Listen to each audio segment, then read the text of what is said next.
Sir અવાજ આવે છે મારો? હા. વિમલ સર નું કનેક્શન લોસ થઈ ગયું છે. હેલો.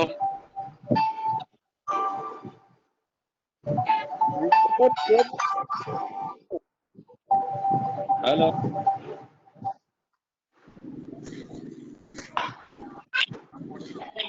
હેલો પ્રવીણભાઈ શેરક. હેલો પ્રવીણભાઈ. પ્રવીણભાઈ મ્યુટ છે. અનમ્યુટ કરો પોતાને. પ્રવીણભાઈ અનમ્યુટ કરો પોતાને. તમારી અવાજ નહીં આવતી. અનમ્યુટ કરો.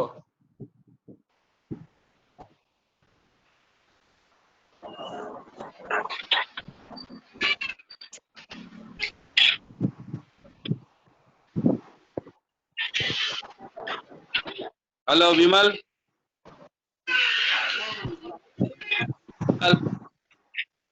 વિમલભાઈ નથી ગ્રુપમાં, અહીંયા જોવાતા નહીં, લેફ્ટ થઈ ગયા છે લગભગ.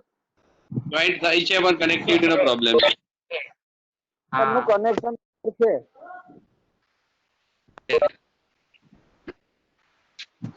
હેલો. હેલો સર અવાજ આવે છે? હેલો. છે આર પટેલ બોલું. હેલો પ્રવીણભાઈ તમને સંભળાય છે? હા હા સંભળાય છે. મારો અવાજ સંભળાય છે ને તમને? તમારો અવાજ સંભળાય છે. પવનભાઈ અગ્રવાલ સંભળાય. ઓકે એટલે વિમલ ઓકે જોઈન્ટ ઓકે. થાય પછી. મારો અવાજ સંભળાય છે? હા સંભળાય. તો જાગૃત બોલું છું સર. હા સંભળાય છે. હેલો સર આવી. જાગૃતભાઈ. હા વિમલ સર. યસ અવાજ સંભળાય છે. હા હવે હોસ્ટ કરું તમને. હવે ગાંધીનો ઓડિયો વિડિયો ચાલુ થઈ ગયો. વિમલ સર હોસ્ટ કરું તમને. હા હોસ્ટ કરી દો. યસ કરી દો.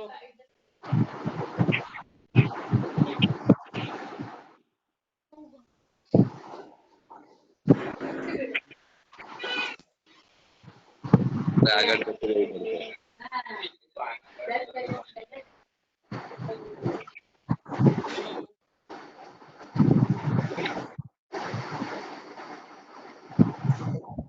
સર હોસ્ટ છો તમે. હા હોસ્ટ થઈ ગયો છે. ઓકે. તમને રેકોર્ડિંગ નું ઓપ્શન મળ્યું? એક જ મિનિટ. મીટિંગમાં છે વિમલભાઈ, મીટિંગ ઓપ્શન છે ને એના અંદર છે રેકોર્ડિંગ ઓપ્શન. હા વાત સાચી છે પણ મારે અત્યારે મોબાઈલ થી જ જોઈન થયો છું. કોમ્પ્યુટર ઉપર જોઈન નથી થયો. મોબાઈલ ઓડિયો વિડીયો ને ત્રીજું ઓપ્શન છે ને 3 ટપકા વાળું. હા યસ. એની પર ક્લિક કરો તો તમને રેકોર્ડિંગ નું ઓપ્શન બતાવશે. હા રેકોર્ડિંગ ચાલુ જ છે આપણું. રેકોર્ડિંગ ઓકે ઓન તો છે. શરૂ કરો. યસ હા રેકોર્ડિંગ ઓન જ છે. Okay. Okay thank you. Hello મિત્રો, મારો અવાજ સંભળાય છે બધાને? હેલો. હા સંભળાય છે ગાંધી. ઓકે. સંભળાય છે. યસ હા સર અવાજ સંભળાય છે. આપણે ગોવિંદ ગુરુ યુનિવર્સિટી. નમસ્કાર મિત્રો, આજે આપણે ત્રીજા લેક્ચર તરફ પ્રયાણ કરી રહ્યા છીએ. ગ્રંથાલય અને માહિતી વિજ્ઞાન વિષયમાં આપણું આ જે ત્રીજું લેક્ચર છે.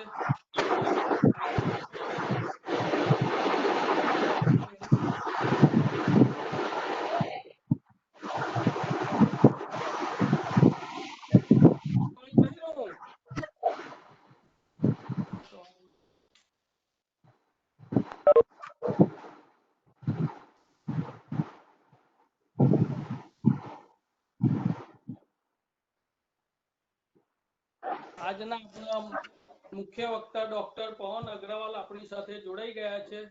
મિત્રો, ખૂબ જ આનંદની વાત છે. હું આપી રહ્યો છું.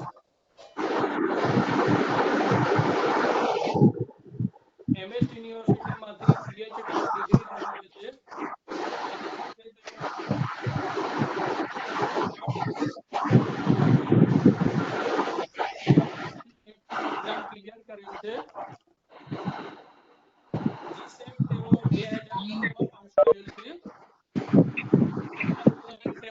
ટીચિંગ એબિલિટી એક્ઝામ કે જે MP થી તેમને લેવાયેલ છે તેમાં પણ તેઓ ઉત્તીર્ણ થયા છે.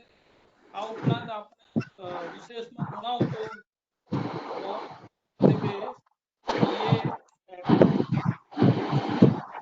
સાહેબે MLIS, PhD આ તમામ ડિગ્રીઓ ડોક્ટર પવન અગ્રવાલ સાહેબે એમએસ યુનિવર્સિટીમાંથી લીધેલી છે. મારો અવાજ સંભળાય છે? ઓછી આવે છે વિમલભાઈ, બરોબર નહીં આવતી આવાજ. સ્પષ્ટ અવાજ નથી આવતો ગાંધી, સ્પષ્ટ અવાજ નથી આવતો. નથી આવતો એમ? ક્લેરિટી હા. આજે અહીંયા ગાડી વધારે વરસાદ બહુ છે એટલે આ થોડુંક કનેક્ટિવિટીના પ્રોબ્લેમ આવી રહ્યા છે. હા, હવે આવે છે અવાજ. હવે આવ્યો? હવે આવે છે. હા, હવે ઓકે ઓકે ઓકે. એક મિનિટ હું જરા બધાને મ્યુટ કરવાનો પ્રયત્ન કરું.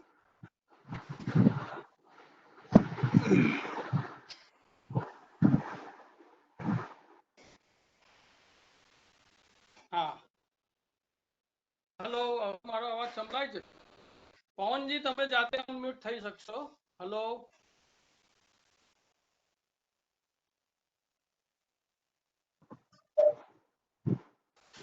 હેલો પવનજી. હા હા, બોલો બોલો વિમલભાઈ બોલો. Yes yes. હવે અવાજ સંભળાય છે મારો? હા, સંભળાય છે સંભળાય છે. હા, બસ બસ બધાને મેં મ્યુટ કરી દીધા. ઓકે ઓકે, નાઉ સ્ટાર્ટ. હવે સ્ટાર્ટ કરું છું. 1 મિનિટ.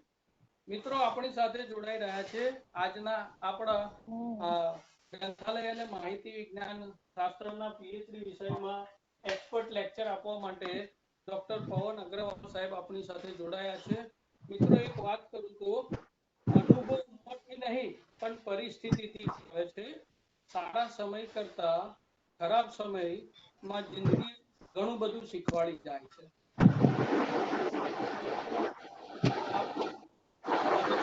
મિત્રો બધા પોતાની રીતે મ્યુટ થઈ જજો. હા, દરેક જણ મ્યુટ થઈ જજો.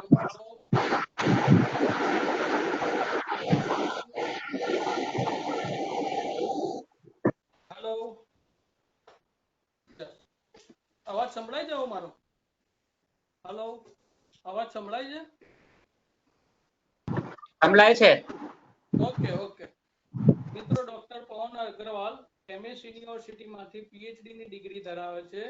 તે જૂન 2012 થી નેટ ક્લિયર છે તેમજ 2010 થી તેમને GSET ની પરીક્ષા પણ પાસ કરેલી છે. આ સાથે સાથે ડોક્ટર પવન અગ્રવાલજીએ ટીચિંગ એલિજિબિલિટી એક્ઝામ કે જે મધ્યપ્રદેશ દ્વારા લેવાયેલ છે તેમાં પણ તેઓ ઉત્તીર્ણ થયા છે.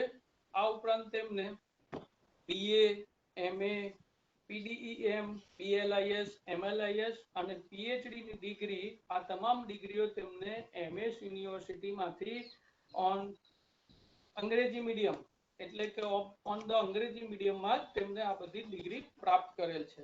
મિત્રો હાલ તેઓ અત્યારે doctor Pavan Agrawal doctor APJ Abdul Kalam government arts commerce and science college સેલોસા કોલેજમાં લાઇબ્રેરિયન તરીકે ફરજ બજાવે છે. તે સાથે સાથે તેઓ ઇગ્નોના BLIS, MLIS ના એકેડેમિક કાઉન્સિલર તરીકે પણ પદવી ધરાવે છે. આ સાથે સાથે તેમના પ્રોફેશનલ સ્કિલમાં આપણે જોઈએ તો તેઓ SOUL software, library management, librarian, OHA, ILS, new generation library, DSpace, DDC, CC, AACR2, Mark 21, IT અને વેબ તેઓ ખૂબ જ જાણકાર છે. સાથે સાથે તેમની અંડરમાં અત્યાર સુધી 2 વિદ્યાર્થીઓએ માસ્ટર્સ ઓફ ડેઝર્ટેશનની ડિગ્રી પ્રાપ્ત કરેલ છે અને ઘણા બધા અત્યારે માસ્ટર ડિગ્રીમાં એટલે કે MLIS માં તેમના અંડરમાં ડેઝર્ટેશન કરી રહ્યા છે. સાથે તેમને વધારે જણાવું તો તેમને રિસોર્સ પર્સન તરીકે, કીનોટ સ્પીકર તરીકે, કોન્ફરન્સ સેમિનાર વિવિધ જગ્યા એટલે કે ગુજરાતમાં અને ગુજરાત બહાર પણ પોતાનું પ્રતિનિધિત્વ કરેલું છે. આ ઉપરાંત સેમિનાર, વર્કશોપ તેઓ પોતે પોતાની કોલેજમાં અને કોઈની સાથે જોઈન્ટ થઈને અન્ય કોલેજ સાથે જોઈન્ટ થઈને પણ ઓર્ગેનાઇઝ કરે છે. આ સાથે તેમને 15 જેટલા પબ્લિકેશન કરેલા છે. તે ઉપરાંત 13 જેટલા પેપર્સ એમને વર્કશોપમાં પ્રેઝન્ટ કરેલા છે. આ ઉપરાંત 5 જેટલી બુક્સ એમને એડિટોરિયલશિપ કરેલી છે. આ ઉપરાંત તેમને 2006 માં PDEM, મિત્રો આ વિશેષ વાત તમને કરી રહ્યો છું, 2006 માં PDEM એટલે કે પ્રોફેશનલ ડિપ્લોમા ઇન એજ્યુકેશન મેનેજમેન્ટમાં ગોલ્ડ મેડલ પ્રાપ્ત કર્યો છે. મિત્રો આ એમની સૌથી વિશેષ સિદ્ધિ છે. સાથે સાથે તેમને 2007 માં BLIS માં પણ ગોલ્ડ મેડલ પ્રાપ્ત કરેલો છે. અને ત્યારબાદ તેમને સ્ટેટ લેવલ એસે કોમ્પિટિશનમાં કે જે એડીનેટ દ્વારા લેવાય છે તેમાં તેમને ફર્સ્ટ પ્રાઇઝ મળ્યું છે. તો મિત્રો આવા ડોક્ટર પવન અગ્રવાલની ખૂબ જ હજુ આનાથી પણ ખૂબ જ ભવ્યાથી ભવ્ય વિશેષતાઓ છે. આપણે વધુ વાત ન કરતા આપણે તેમને સાંભળવાના છે. તો મિત્રો આ આપણા ગોવિંદ ગુરુ યુનિવર્સિટીના વીસી સાહેબની એક નેમ હતી કે આપણી યુનિવર્સિટીમાં PhD નેટ સ્લેટના ફ્રી કોચિંગ ક્લાસ શરૂ થાય અને એને ધ્યાનમાં રાખીને આપણા વિષયમાં હું ડોક્ટર રાજેશભાઈ પટેલ અને ડોક્ટર દીપ્તિબેન સોની આનું સંચાલન કરી રહ્યા છે. અને આના મુખ્ય સૂત્રધાર જે કહીએ કે જે આખા બધા જ વિષયોના વડાનું સંચાલન એટલે કે અમારા ડોક્ટર અજયભાઈ સોની કરી રહ્યા છે. એના મેઇન કોઓર્ડિનેટર છે અને અમે વિષયના કોઓર્ડિનેટર છે. તો આ સાથે હું આજે ડોક્ટર પવન અગ્રવાલ સાહેબને હું વિનંતી કરીશ કે તે આપણું હવે વક્તવ્ય સ્ટાર્ટ કરે. મિત્રો doctor Pavan Agrawal. Yes sir. Hello. Thank you. આભાર.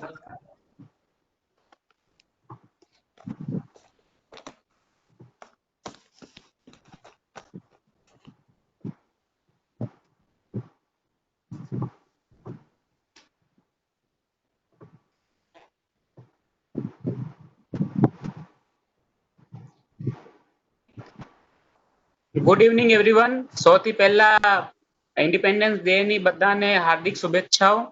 અને ગોવિંદ ગુરુ યુનિવર્સિટી ના માન્ય વીસી સાહેબ, રજિસ્ટ્રાર સાહેબ અને વિમલભાઈ અને અન્ય કોઓર્ડિનેટરો જે આ વર્કશોપ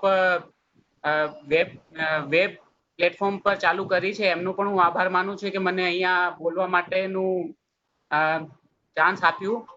વધારે વાત ના કરતા આપણે આપણા હવે ટોપિક ઉપર વાત કરીશું કેમ કે ટોપિક બહુ મોટું છે, અગત્યનું છે અને એના સાથે સાથે સમય ઓછું છે. તો સૌથી પહેલા બધાને મારી આ વાત સંભળાય છે ક્લિયરલી? સંભળાય છે. Okay, thank you. હા સંભળાય છે. Okay okay.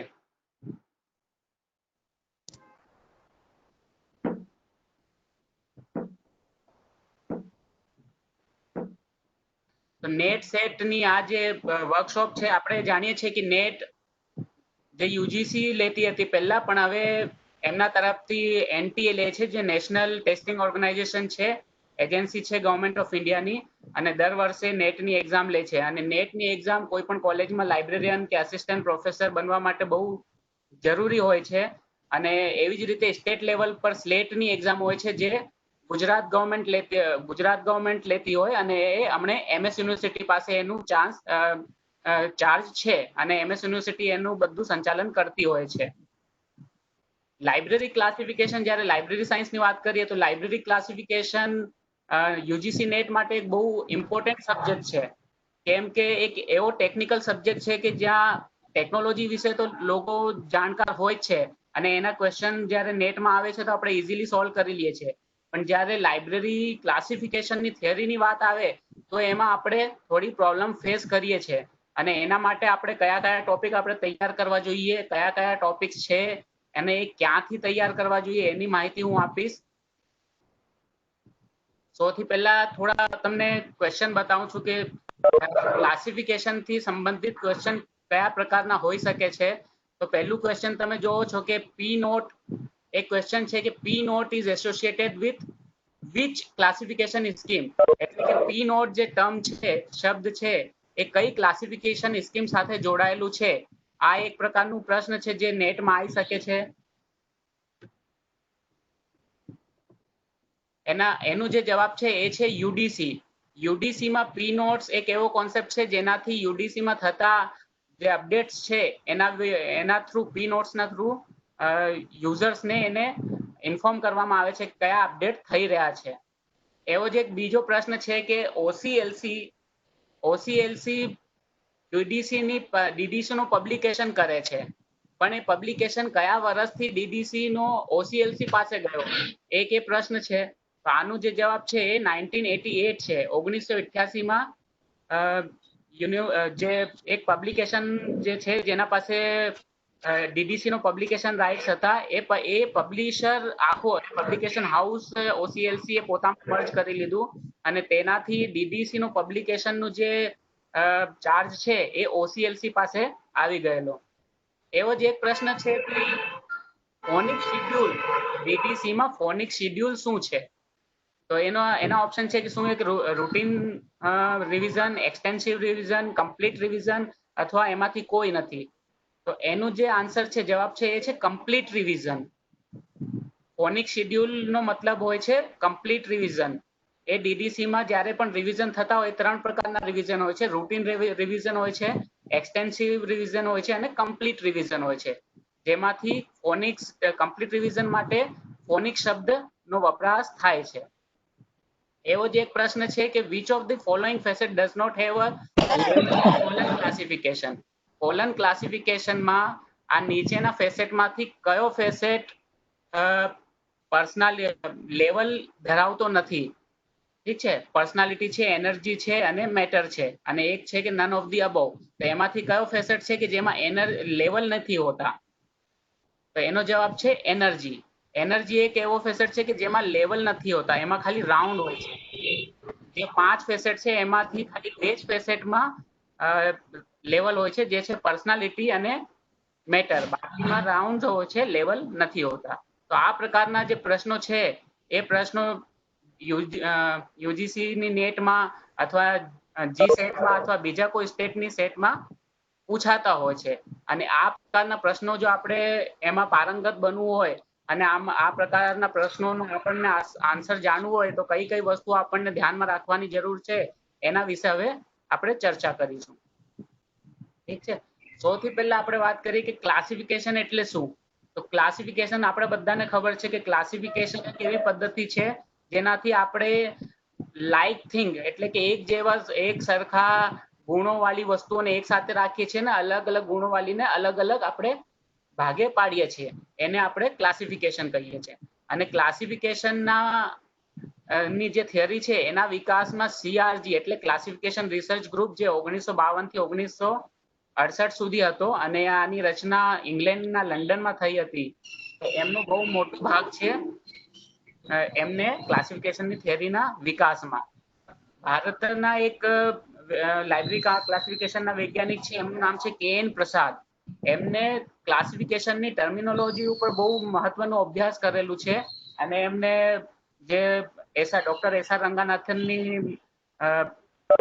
પ્રોલેગમેના ઓફ ક્લાસિફિકેશન છે, લાઇબ્રેરી ક્લાસિફિકેશન, એનો અભ્યાસ કર્યું.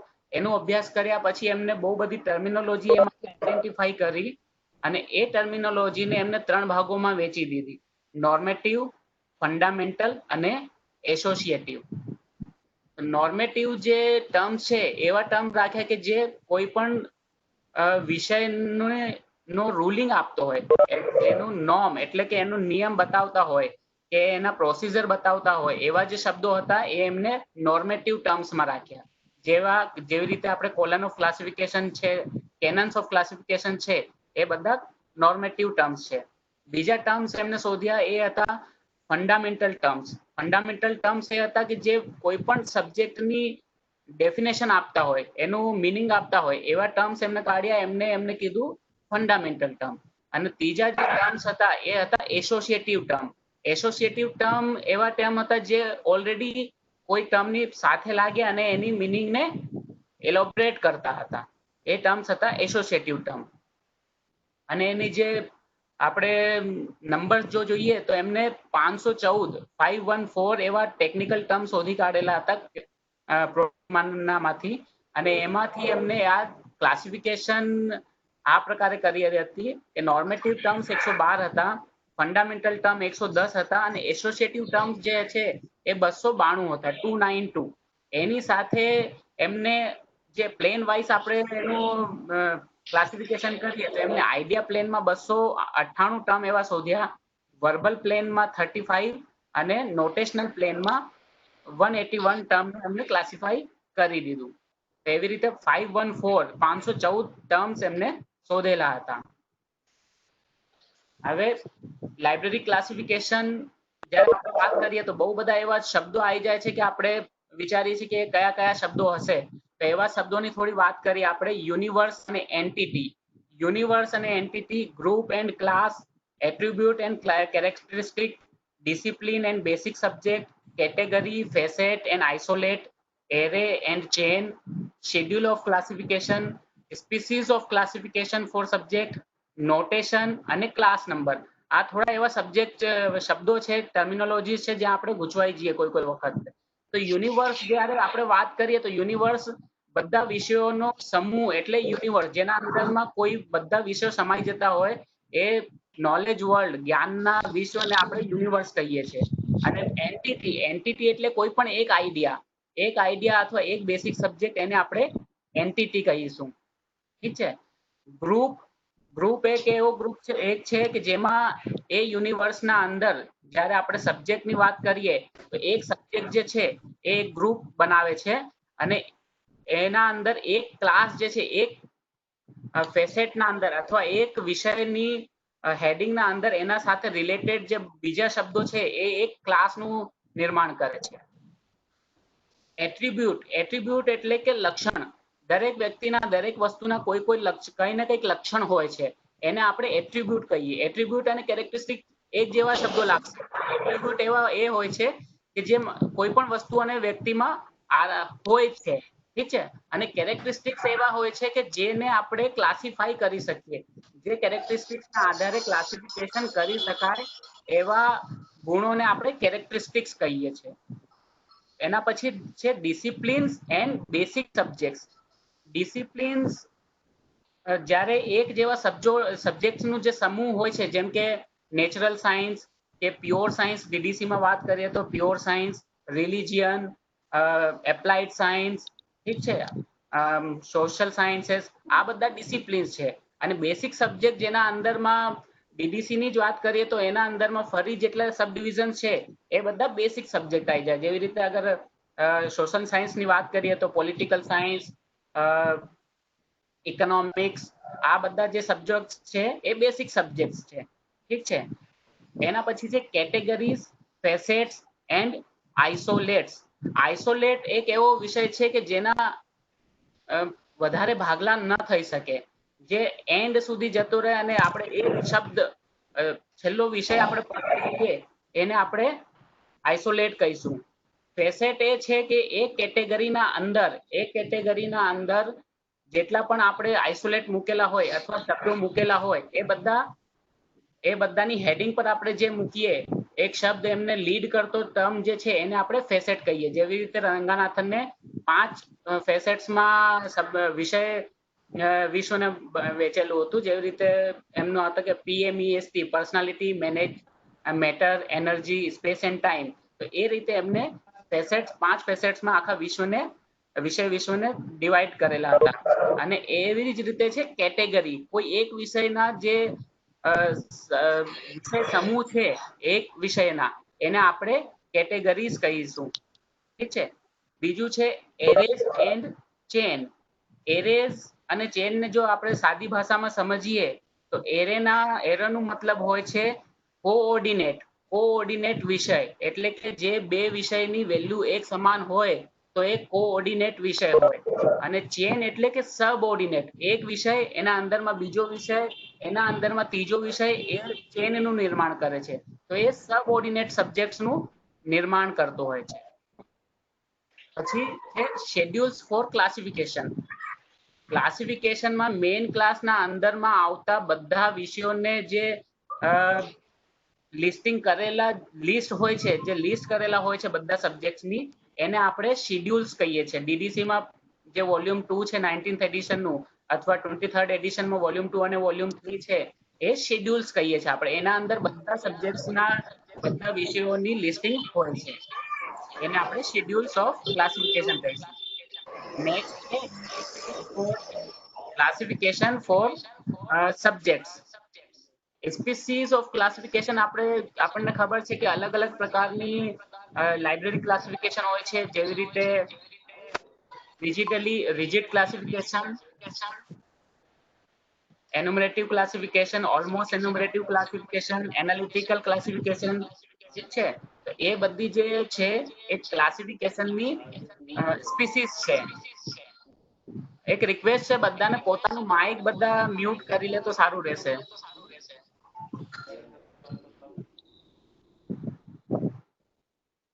ઓકે, નેક્સ્ટ એના પછી છે નોટેશન.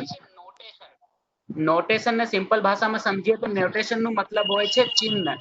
કોઈ પણ વિષયને દર્શાવવા માટે કોઈ પણ ચિહ્નનો ઉપયોગ જ્યારે આપણે કરીએ તો એને નોટેશન કહેવાય. DDC માં આપણે જેવી રીતે 200 રિલિજિયન માટે યુઝ કરીએ છીએ, તો 200 જે છે એ રિલિજિયન નું નોટેશન થયું. ઠીક છે. એના પછી છે કોલ નંબર. લાઇબ્રેરી ક્લાસિફિકેશનમાં આપણે DDC નો યુઝ કરીને જે નંબર બને એ ક્લાસ નંબર હોય છે. ઠીક છે. એના સાથે આપણે બીજી એક મેથડ નું યુઝ કરીને બુક નંબર બનાવીએ છીએ, જેવી રીતે ઓથરના ફર્સ્ટ 3 લેટર લખીએ તો એક ફર્સ્ટ 3 સરનેમ ના ફર્સ્ટ 3 લેટર લખીએ તો એક બુક નંબર હોય છે. ઠીક છે. એના પછી જે બંનેને આપણે કમ્બાઈન કરીએ તો એને આપણે કોલ નંબર કહીશું. ઠીક છે. તો ક્લાસ નંબર, બુક નંબર અને કોલ નંબર એ બંનેમાં અંતર શું છે? એટલું જ અંતર છે. DDC માં જે આપણે નંબર બનાવીએ છીએ કોલ નંબર ક્લાસ નંબર હોય છે. આપણે કટર્સ ફોર્મ્યુલાનું યુઝ કરીએ અથવા ઓથરના ફર્સ્ટ 3 સરનેમના ફર્સ્ટ 3 લેટર લખીએ એ બુક નંબર હોય છે, અને બંનેનું જે સરવાળું હોય છે એ કોલ નંબર હોય છે. તો આ થોડી એવી ટર્મિનોલોજી છે કે જેનું મેં ટૂંકમાં તમને એની માહિતી આપી. એવી બીજી આગળ આપણે એવી વાત કરીશું કે લાઇબ્રેરી ક્લાસિફિકેશનની થિયરીમાં જે મહત્વના લોકો છે, જ્યારે નેટ આપણે એક્ઝામ આપવા જઈએ તો એ પ્રકારના આ લોકોની આપણને માહિતી હોવી જોઈએ કે એમને એ કયા કયા લોકો હતા, એમનું ફાધર શું હતું, એમની માહિતી કઈ હતી, એમનો જન્મ, બર્થ, એમને કયા નિયમો કાઢ્યા, એમના પેનન્સ કે જે પ્રિન્સિપલ્સ હોય એના વિશે આપણે થોડી માહિતી બધા વિશે હોવી જોઈએ. તો એવા થોડા લોકોનું મેં અહીંયા ડિટેલ્સ પોતાના પ્રેઝન્ટેશનમાં રાખી છે. વધારેની ડિટેલ્સ ક્યાંથી મળી શકે એ હું બતાવીશ. તો પહેલા જ એવા જ વ્યક્તિ છે કે JD બ્રાઉન. ઠીક છે. એમને એક બ્રાઉન સ્કીમ 1994 માં કાઢી હતી ક્લાસિફિકેશનની. બીજી એક એડજસ્ટેબલ ક્લાસિફિકેશન સ્કીમ 1897 માં એમને કાઢી, જે ફર્સ્ટ ક્લાસિફિકેશન ના ફેલ થયા પછી એમને કાઢી હતી, જે પણ નહીં ચાલી. અને એમની ચર્ચિત ક્લાસિફિકેશન સ્કીમ છે સબ્જેક્ટ ક્લાસિફિકેશન, એ પછી એમને 1906 માં એનું ડેવલપમેન્ટ કર્યું, અને એ સારી ક્લાસિફિકેશન સ્કીમ હતી અને લોકો એને યુઝ કરતા હતા. એમને થોડા પ્રિન્સિપલો અથવા સિદ્ધાંતોનો પ્રતિપાદન પણ કર્યું, જેમાં એમને એમના મહત્વના જે 3 સિદ્ધાંતો કે પ્રિન્સિપલ છે એ આ પ્રકારે છે. પહેલું એમનું સિદ્ધાંત હતું કે every science and art spring from some definite source. ઠીક છે. કોઈ પણ વિષય કોઈ પણ નિશ્ચિત સોર્સ થી આવશે. એમ અજાણ્યા કોઈ પણ વિષયનું જન્મ ના થાય, પણ એ કોઈ ને કોઈ વિષયમાંથી એમનું ઉત્પાદન કે એમનું પ્રતિપાદન થતું હોય છે. ઠીક છે. બીજું એમનું પ્રિન્સિપલ હતું each subject has only one place in the scheme irrespective of its aspects and numerous manifestation. એમનું એવું કહેવું હતું કે કોઈ પણ એક વિષય હોય તો આખી લાઇબ્રેરી ક્લાસિફિકેશનમાં એમનું એક નિશ્ચિત સ્થાન હોય છે, અને ગમે તેટલી વખતે ક્લાસિફિકેશન સ્કીમમાં એમનું ડબલ થી આવે કે ટ્રિપલ થી આવે કે મેનિફેસ્ટેશન ગમે તેટલા થાય, પણ એનું નંબર સેમ રહેશે, એનું સ્થાન ફિક્સ રહેશે. જેવી રીતે આપણે DDC માં કોઈ પણ જગ્યાએ ઇન્ડિયાનો નંબર લઈએ, ચાહે ભલે હિસ્ટ્રીમાં જઈએ તો 954 ઇન્ડિયન હિસ્ટ્રી હોય, આપણે ઇન્ડિયન જ્યોગ્રાફીની વાત કરીએ તો પણ 54 આવશે, અથવા બીજા કોઈ પણ સબ્જેક્ટની સાથે આપણે એમનો ઉપયોગ કરીએ તો પણ 54 આવશે. ડિક્શનરી કોઈ પણ સબ્જેક્ટની હોય તો એ 3 એની જગ્યા મૂકેલી છે. અથવા એવા બહુ બધા સબ્જેક્ટ છે કે જે બહુ વખત રિપીટ થતા હોય પણ એમનું નંબર સેમ રાખેલું છે. એ એક નિમોનિક રૂલ પણ કહેવાય છે. અને એ જેડી બ્રાઉન સાહેબનો પણ એક પ્રિન્સિપલ હતું. એમનું ત્રીજું પ્રિન્સિપલ હતું હી પ્લેસ ઈચ સબ્જેક્ટ. એમને બધા સબ્જેક્ટને as near as possible to the science from which it has sprung. એમને એવું કીધું હતું કે જ્યારે આપણે સબ્જેક્ટનું લિસ્ટિંગ કરીએ તો એ પ્રકારે લિસ્ટિંગ કરવાનું કે જ્યાંથી એમનું ઉદય થયું હોય એના સબ્જેક્ટને બાજુમાં રહે. અથવા જેમ કે ફિઝિક્સ અને મેથેમેટિક્સ બંને રિલેટેડ છે તો એ બંને સાથે હોવા જોઈએ. તો એ રીતે જે વિષય જેમાંથી જન્મ થયું એના નજીક હોવા જોઈએ. એ એમનું એક સિદ્ધાંત હતું.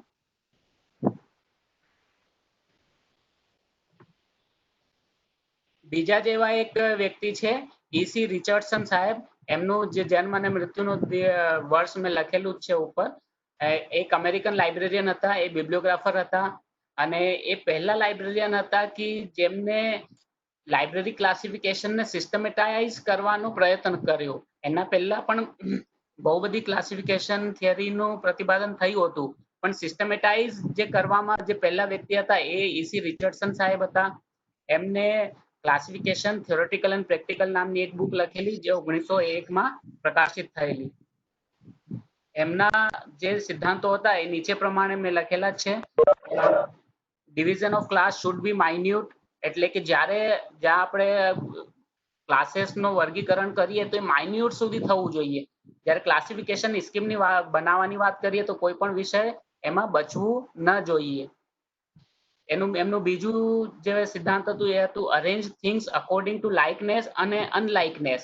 એટલે કે એમની એક સરકતા અથવા અસરકતાના આધાર ઉપર જ બુક્સને અથવા વિષયોને અરેન્જ કરવું જોઈએ. એમનું ત્રીજું પ્રિન્સિપલ હતું books are collected for use.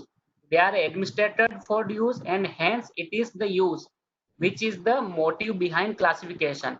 ક્લાસિફિકેશનના પાછળનું એમને એક મોટિવ બતાવ્યું. એમને કીધું કે બુક્સ આપણે ક્લાસિફિકેશન એના માટે કરીએ છીએ કે બુક્સ જે પડી હોય છે એ યુઝમાં આવે, લોકોને એને એ બુક્સ મળવી જોઈએ.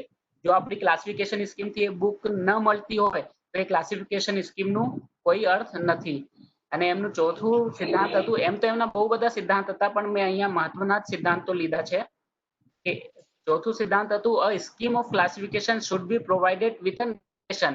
કોઈ પણ ક્લાસિફિકેશનની જે સ્કીમ છે એક નોટેશન સાથે હોવી જોઈએ. The notation should be amenable to definite subdivision, preferably using a mixed symbol with decimal base with mnemonic features.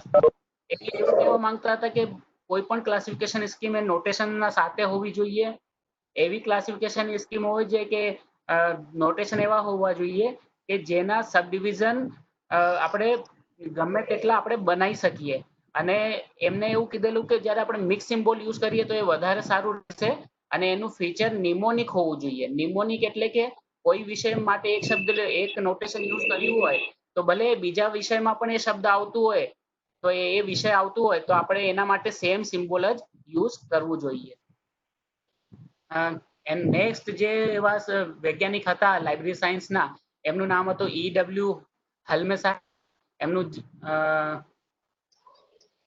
Date of બર્થમાં થોડી મિસ્ટેક કરેલી છે, એમાં મિસ્ટેક છે તો એ થોડું કરેક્ટ કરી લેવાનું. એ જે લંડનમાં ઓફિસ લાઇબ્રેરીના અંદર એ લાઇબ્રેરિયન હતા અને એમને એક બુક લખી હતી પ્રિન્સિપલ ઓફ બુક ક્લાસિફિકેશન. એ જે પબ્લિશ થઈ હતી 1911-12 પબ્લિશ થઈ હતી. એમને લાઇબ્રેરી ક્લાસિફિકેશનને મેકેનિકલ અને ફિલોસોફિકલ બે ગ્રુપમાં ભાગિત કરી નાખ્યું હતું. એમને કીધું હતું કે ફિલોસોફિકલ વિષયો અલગ રહેશે અને મેકેનિકલ વિષયો અલગ રહેશે. અને એમને જે લિટરરી વોરંટ નામની બહુ સારી થિયરી છે એ જે થિયરી છે એમને જ આપી હતી. જો નેટમાં એવું પ્રશ્ન આવે કે લિટરરી વોરંટની થિયરી કોને આપી હતી અને આ બહુ વખત આવેલું પણ છે આ પ્રશ્ન, મને ખ્યાલ છે. તો આપણે આ લખી શકીએ કે EW હલ્મે સાહેબે આ થિયરી આપેલી છે. બીજા એવા સાયન્ટિસ્ટ છે WCB શેર સાહેબ. એ આપણા SR રંગાનાથન સાહેબના શિક્ષક હતા. એમને ક્લાસિફિકેશનનું પહેલું ગ્રામેરિયન કહેવામાં આવે છે. એમને ક્લાસિફિકેશનની થિયરી બહુ સારી રીતે લખી અને એમને જીવનમાં કોઈ ક્લાસિફિકેશન સ્કીમ એમને પોતે નહીં બનાવી, પણ એના માટેનું જે સિદ્ધાંતો છે એમને બહુ બધા સિદ્ધાંતો એમને બનાયા હતા. એમને કેનન ઓફ ક્લાસિફિકેશન નામની બુક લખી હતી, એમને ગ્રામર ઓફ ક્લાસિફિકેશન નામની બુક લખી, એમને ઇન્ટ્રોડક્શન ટુ લાઇબ્રેરી ક્લાસિફિકેશન નામની બુક લખી અને એમને મેન્યુઅલ ઓફ લાઇબ્રેરી ક્લાસિફિકેશન નામની બુક લખી. તો લાઇબ્રેરી ક્લાસિફિકેશન ના વિષયમાં મેક્સિમમ જે કોન્ટ્રીબ્યુશન છે રંગાનાથન સાહેબનું છે અને WC શેર્સ ના સાહેબનું છે. તો એમના જ શિષ્ય આપણા રંગાનાથન સાહેબ હતા, એમની થિયરી આપણે જાણીએ છીએ. તો એ જ રીતે એમની પણ થિયરી ક્લાસિફિકેશનની બહુ સારી હતી અને બહુ સારા લાઇબ્રેરી ક્લાસિફિકેશનની થિયરીના જાણકાર એ હતા. ઠીક છે. એમને 29 કેનન ની ડિવિઝન આપેલી હતી. 29 કેનન એટલે 29 અલગ અલગ રૂલ્સ આપેલા હતા, જેનું ડિવિઝન આ પ્રકારે છે. કેનન ઓફ ડેફિનેશનમાં એમને 6 કેનન આપેલા, કેનન ઓફ ડિવિઝનમાં 7 કેનન, કેનન ઓફ ટર્મ્સમાં 4 કેનન હતા, કેનન ઓફ બુક ક્લાસિફિકેશનમાં 4 કેનન, કેનન ઓફ નોટેશનમાં 4 canon, canon of book classification સ્કીમ્સમાં એમને 5 કેનનનું પ્રતિપાદન કરેલું. ઠીક છે. તો આ બધા કેનન્સ આપણે વાંચવા જોઈએ, એનાથી આપણને બહુ બધું નોલેજ મળશે અને એના સાથે આપણને એ ખબર પડશે કે લાઇબ્રેરી ક્લાસિફિકેશનનું જન્મ કેવી રીતે થાય છે અને કયા નિયમોના આધાર પર એમનું જન્મ થતું હોય છે. એક બીજા એવા સાયન્ટિસ્ટ છે H.C. Bliss. એમને જે સાયન્સ જે ક્લાસિફિકેશન છે એને આર્ટ સાયન્સ એ કેવી રીતે થાય છે,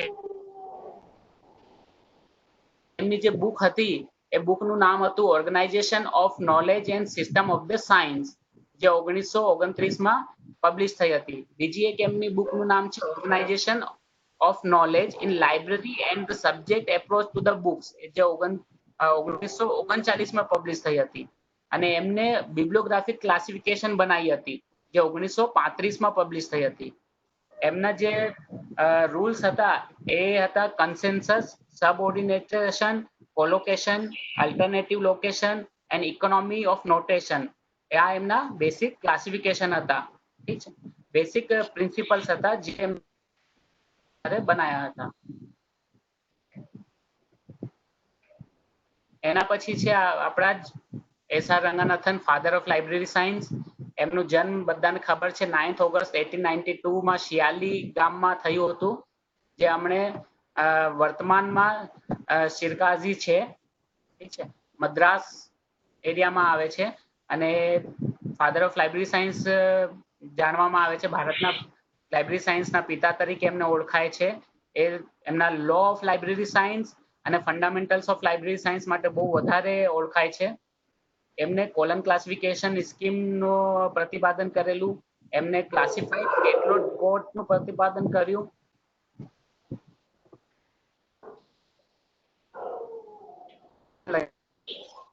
એક ક્વેશ્ચન આવે છે કે રંગાનાથન સાહેબની જે ઓટોબાયોગ્રાફી છે એમનું નામ શું છે? તો એમની બુકનું નામ છે કે અ લાઇબ્રેરિયન લુક્સ બેક. એમની ઓટોબાયોગ્રાફી છે રંગાનાથન સાહેબની. એમની બહુ સારી બુક્સમાં the 5 law of library science, library administration, prolegomena of library classification, classified cataloguing code, colon classification અને બહુ બધી બુક્સ છે એમની જે બહુ વખણાય છે. હવે આપણે વાત કરીએ કે modes of formation of subject. આના ઉપર બહુ બધા પ્રશ્નો નેટની કે સ્લેટની એક્ઝામમાં આવતા હોય. કોઈ શબ્દનું એક્ઝામ્પલ આપેલું હોય છે અને પછી ક્વેશ્ચન એ હોય છે કે આ શબ્દ કયા મોડમાંથી, સબ્જેક્ટ ફોર્મેશનના કયા મોડથી એનું પ્રતિપાદન થયું છે. તો આ જે થોડા મોડ વિશે થોડું આપણે જાણીશું. એ મોડ છે lamination, loose assemblage, fission, fusion, distillation, clustering અને એગ્લોમરેશન. તો એના વિશે આપણે થોડું જાણીશું. સૌથી પહેલા આપણે ફિઝનની વાત કરીએ. ફિઝન એટલે કે જ્યારે કોઈ વિષય એક વિષય બે ભાગોમાં કે એનાથી વધારે ભાગોમાં વેચાઈ જતો હોય તો એ સબ્જેક્ટને આપણે ફિઝન કહીશું. ફિઝનના તરીકેથી એ સબ્જેક્ટનું જન્મ થયું છે. અને ફિઝનમાં બે પ્રકારની મેથોડોલોજી હોય છે, ડિસેક્શન અને ડેનુડેશન. ડિસેક્શન જ્યારે એક સબ્જેક્ટના બહુ બધા પાર્ટ થતા હોય, એક એરે આખી જન્મ લઈ લેતી હોય તો એને આપણે ડિસેક્શન કહીશું. અને એક સબ્જેક્ટમાંથી બીજો એક સબ્જેક્ટ નું જન્મ થતું હોય અથવા એનો બે વિષયોનો કોરિલેશન થતું હોય તો આપણે એને ડેનુડેશન કહીશું. બીજો છે ફ્યુઝન. ફ્યુઝન એટલે કે આપણે સમજી શકાય, ફ્યુઝન એટલે કે કરવાનું. તો ફ્યુઝન એટલે કે બે એવા પ્રાઇમરી સબ્જેક્ટ જોડાઈ જાય એક સાથે અને એ પોતાની ઇન્ડિવિજ્યુઅલી ખોઈ નાખે. ઠીક છે, પોતાની ઇન્ડિવિજ્યુઅલી ખોઈ નાખે તો આપણે એને ફ્યુઝન સબ્જેક્ટ કહીએ છીએ. જેવી રીતે બાયોકેમિસ્ટ્રી, એનો પ્રતિપાદન થયું બાયોલોજી અને કેમિસ્ટ્રી. એ બંનેના અંદર બાયોકેમિસ્ટ્રી એના અંદર કેમિસ્ટ્રીનો આપણું પોતાની ઇન્ડિવિજ્યુઅલી ખોઈ નાખી છે, એ અલગ જ સબ્જેક્ટ આખું એક બની ગયું છે. એમાં બાયોલોજી પણ હોય છે, કેમિસ્ટ્રી પણ હોય છે, પણ એનું સબ્જેક્ટ આખું બદલાઈને બાયોકેમિસ્ટ્રી થઈ ગયું છે. એક નવા વિષય વર્ગનું એને જન્મ આપી દીધું છે. એવી જ રીતે છે મેડિકલ જ્યુરિસ્પ્રુડન્સ. બહુ મોટું સબ્જેક્ટ છે, જેના અંદર લો પણ આવે છે, જેના અંદર મેડિસિન પણ આવે છે, અને બંને મળીને એક નવા સબ્જેક્ટને એક નવા વિષયને જન્મ આપ્યું છે, જેને આપણે ફ્યુઝન કહીએ છીએ. ત્રીજું છે લેમિનેશન. તો આપણે સમજી શકીએ કે લેમિનેશન જેવી રીતે આપણે લેમિનેશન કરાવતા હોઈએ, એક લેયર ઉપર બીજી લેયર આવી જાય તો એને આપણે લેમિનેશન કહીએ છીએ. ઠીક છે, તો લેમિનેશન બે કાઇન્ડના છે. એક લેમિનેશન હોય છે કે એ જ વિષયનો સબ વિષય ઉપર, ઠીક છે, એક જ વિષયના સબ ડિવિઝન ઉપર એનો મેઇન ડિવિઝન અથવા વિષય લેમિનેટ કરી જાય તો એને આપણે કાઇન્ડ 1 કહીશું. જેવી રીતે આ એક્ઝામ્પલ 1 તમને જોવાશે. આ બોટની છે, બોટની લેમિનેટ કર્યું છે શેના ઉપર? પ્લાન્ટ પર. અને પ્લાન્ટ્સ કયા છે? ફ્લાવરિંગ. તો બોટનીને લેમિનેટ કર્યું પ્લાન્ટ અને આ ફ્લાવરિંગ એ પ્લાન્ટને જે છે લેમિનેટ કોને કર્યું? પ્લાન્ટ ફ્લાવરિંગ એ. તો એવા પ્લાન્ટ જે ફ્લાવરિંગ છે. તો આ એક લેમિનેશન થી થયેલા સબ્જેક્ટનું નિર્માણ છે. બીજું એક એવો સબ્જેક્ટ છે કે જેના અંદર બે અલગ અલગ આઇસોલેટ કમ્બાઈન થાય અને એક નવા વિષયનો જન્મ આપે, એને આપણે કાઇન્ડ 2 લેમિનેશન કહીએ. જેવી રીતે આ છે અર્બન યુથ. એમાં યુથ પહેલું ટર્મ છે અને એના સાથે સંકળાઈ ગયું છે અર્બન. તો આ યુથ કયું થઈ ગયું? Urban youth. એવી જ રીતે બીજું એક એક્ઝામ્પલ છે મિડિલ ક્લાસ રૂરલ વિમેન. આના અંદર ત્રણ આઇસોલેટ જોડાઈ ગયા છે. એમાં વિમેન એક અલગ આઇસોલેટ છે, રૂરલ એક અલગ આઇસોલેટ છે અને મિડિલ ક્લાસ એક અલગ આઇસોલેટ છે. વિમન એક શબ્દ છે, એના સાથે રૂરલ જોડાઈ ગયું તો રૂરલ વિમન થઈ ગઈ. ઠીક છે, ગ્રામીણ મહિલા. અને એના સાથે પછી ગ્રામીણ મહિલા છે તો મિડિલ ક્લાસ શબ્દ જોડાઈ ગયો, મિડિલ ક્લાસ ગ્રામીણ મહિલા. તો આવી રીતે આઇસોલેટ આઈડિયા જે છે એ કમ્બાઈન થઈને એક નવા વિષયને જન્મ આપ્યું છે, જેને આપણે લેમિનેશન કહીશું. નેક્સ્ટ જે છે મોડ એ છે લૂઝ એસેમ્બલેજ.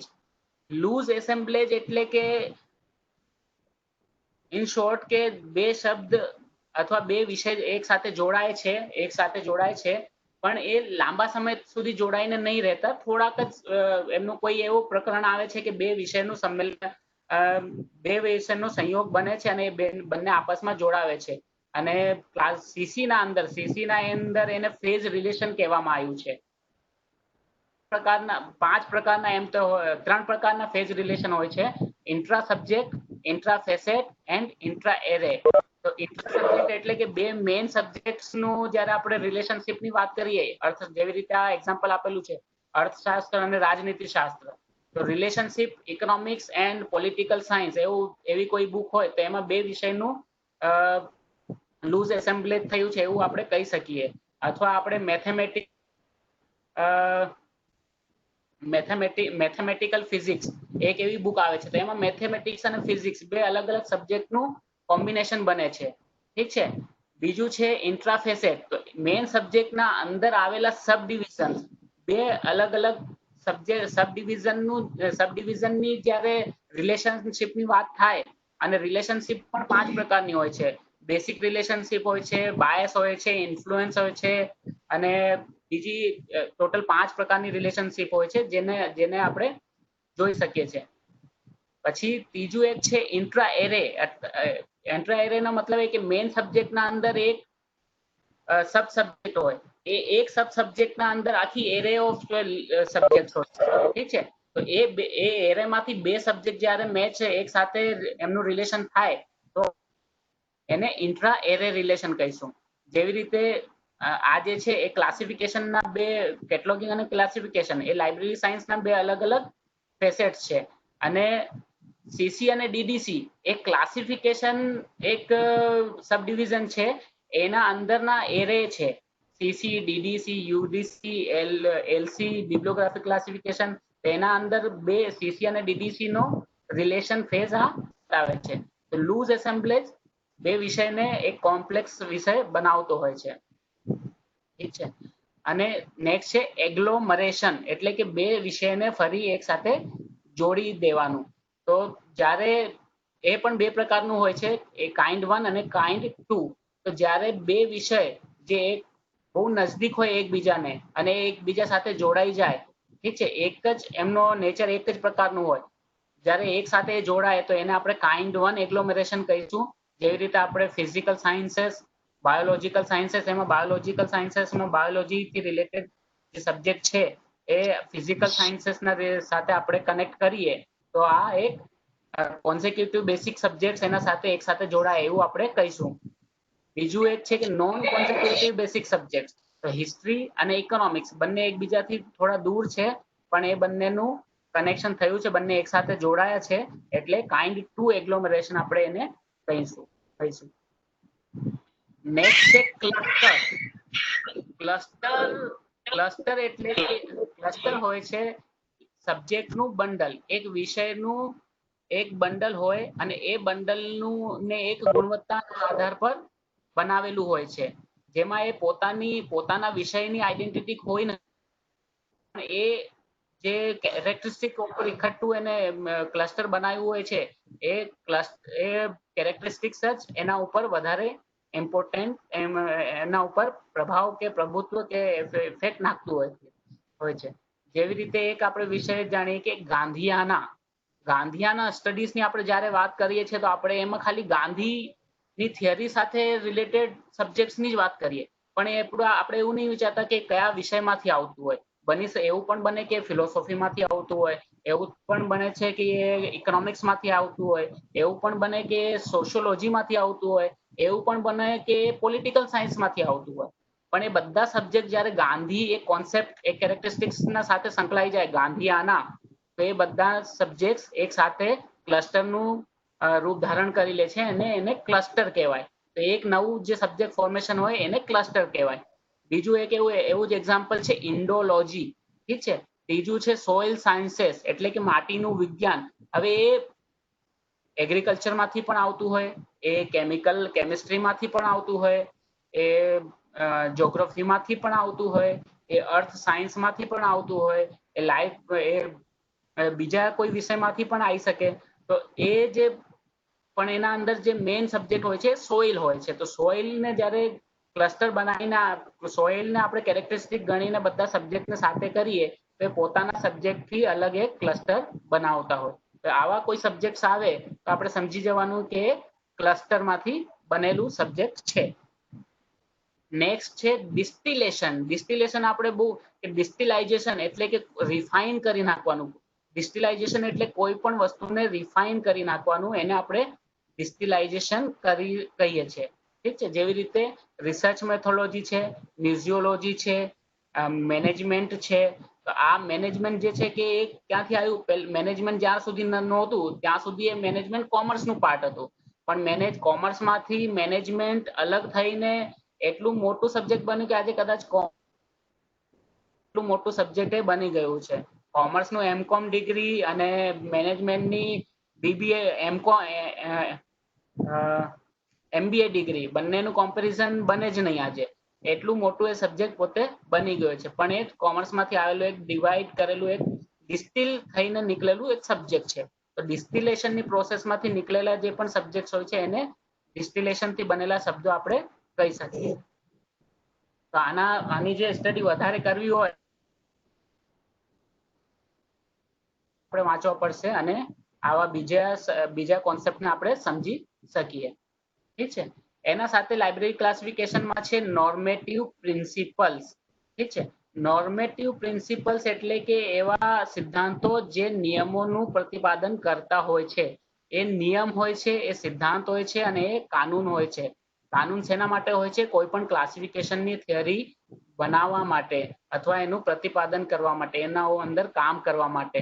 અને આ શબ્દો જે છે રૂલ્સ કે પ્રિન્સિપલ્સ કે કેનન્સ કે બીજા એવા શબ્દો અલગ અલગ સ્કોલર્સે એમની નીડ અથવા એમની કન્વિનિયન્સ પ્રમાણે એમને યુઝ કરેલું છે.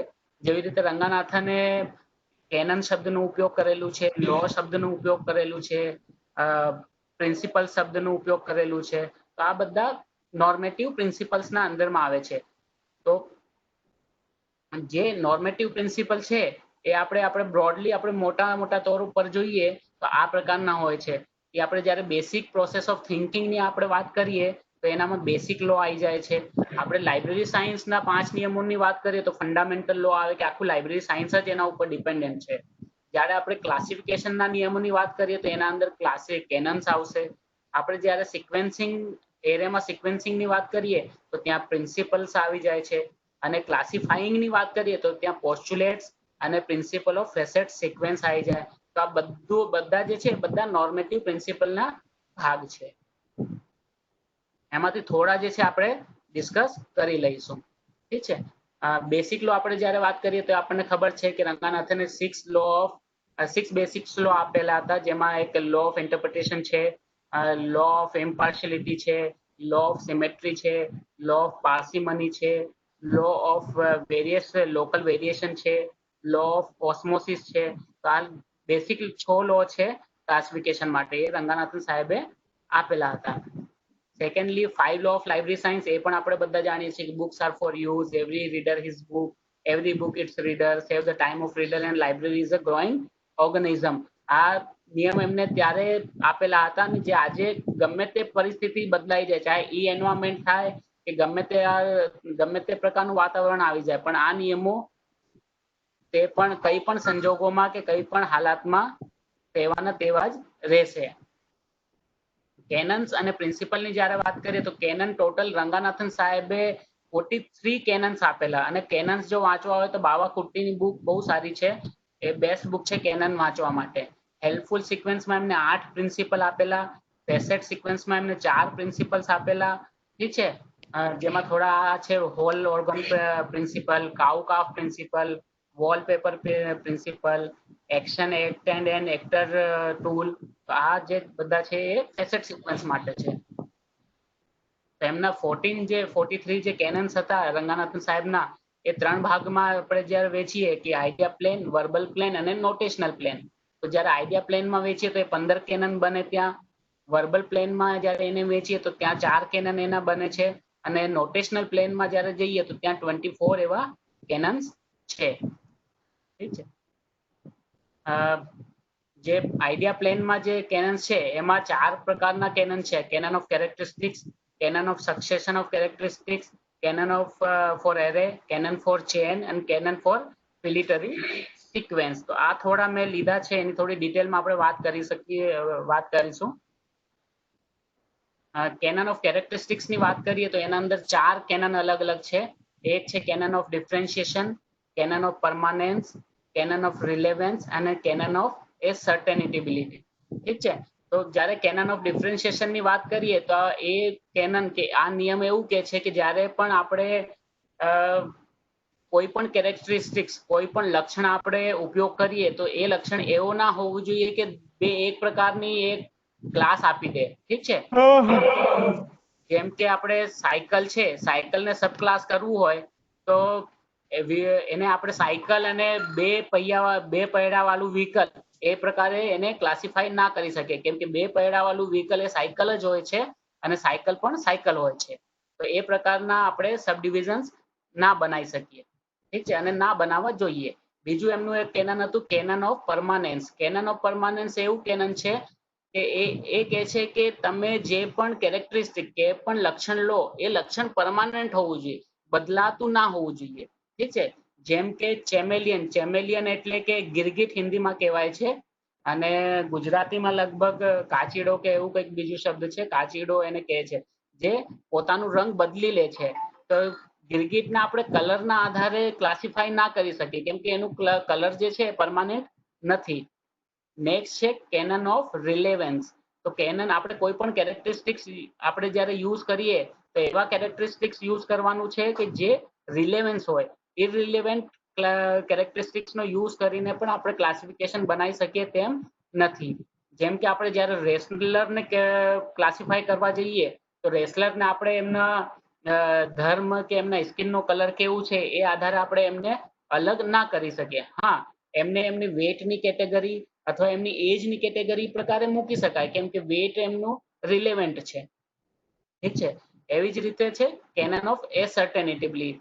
કેનન ઓફ એસર્ટેનેબિલિટી એ કહે છે કે કેરેક્ટરિસ્ટિક્સ એવા હોવા જોઈએ કે જેને સર્ટેનેબલ હોવા, જેને સર્ટેન કરી શકાય, જેનું નિશ્ચિતતા આપણે પારખી શકાય.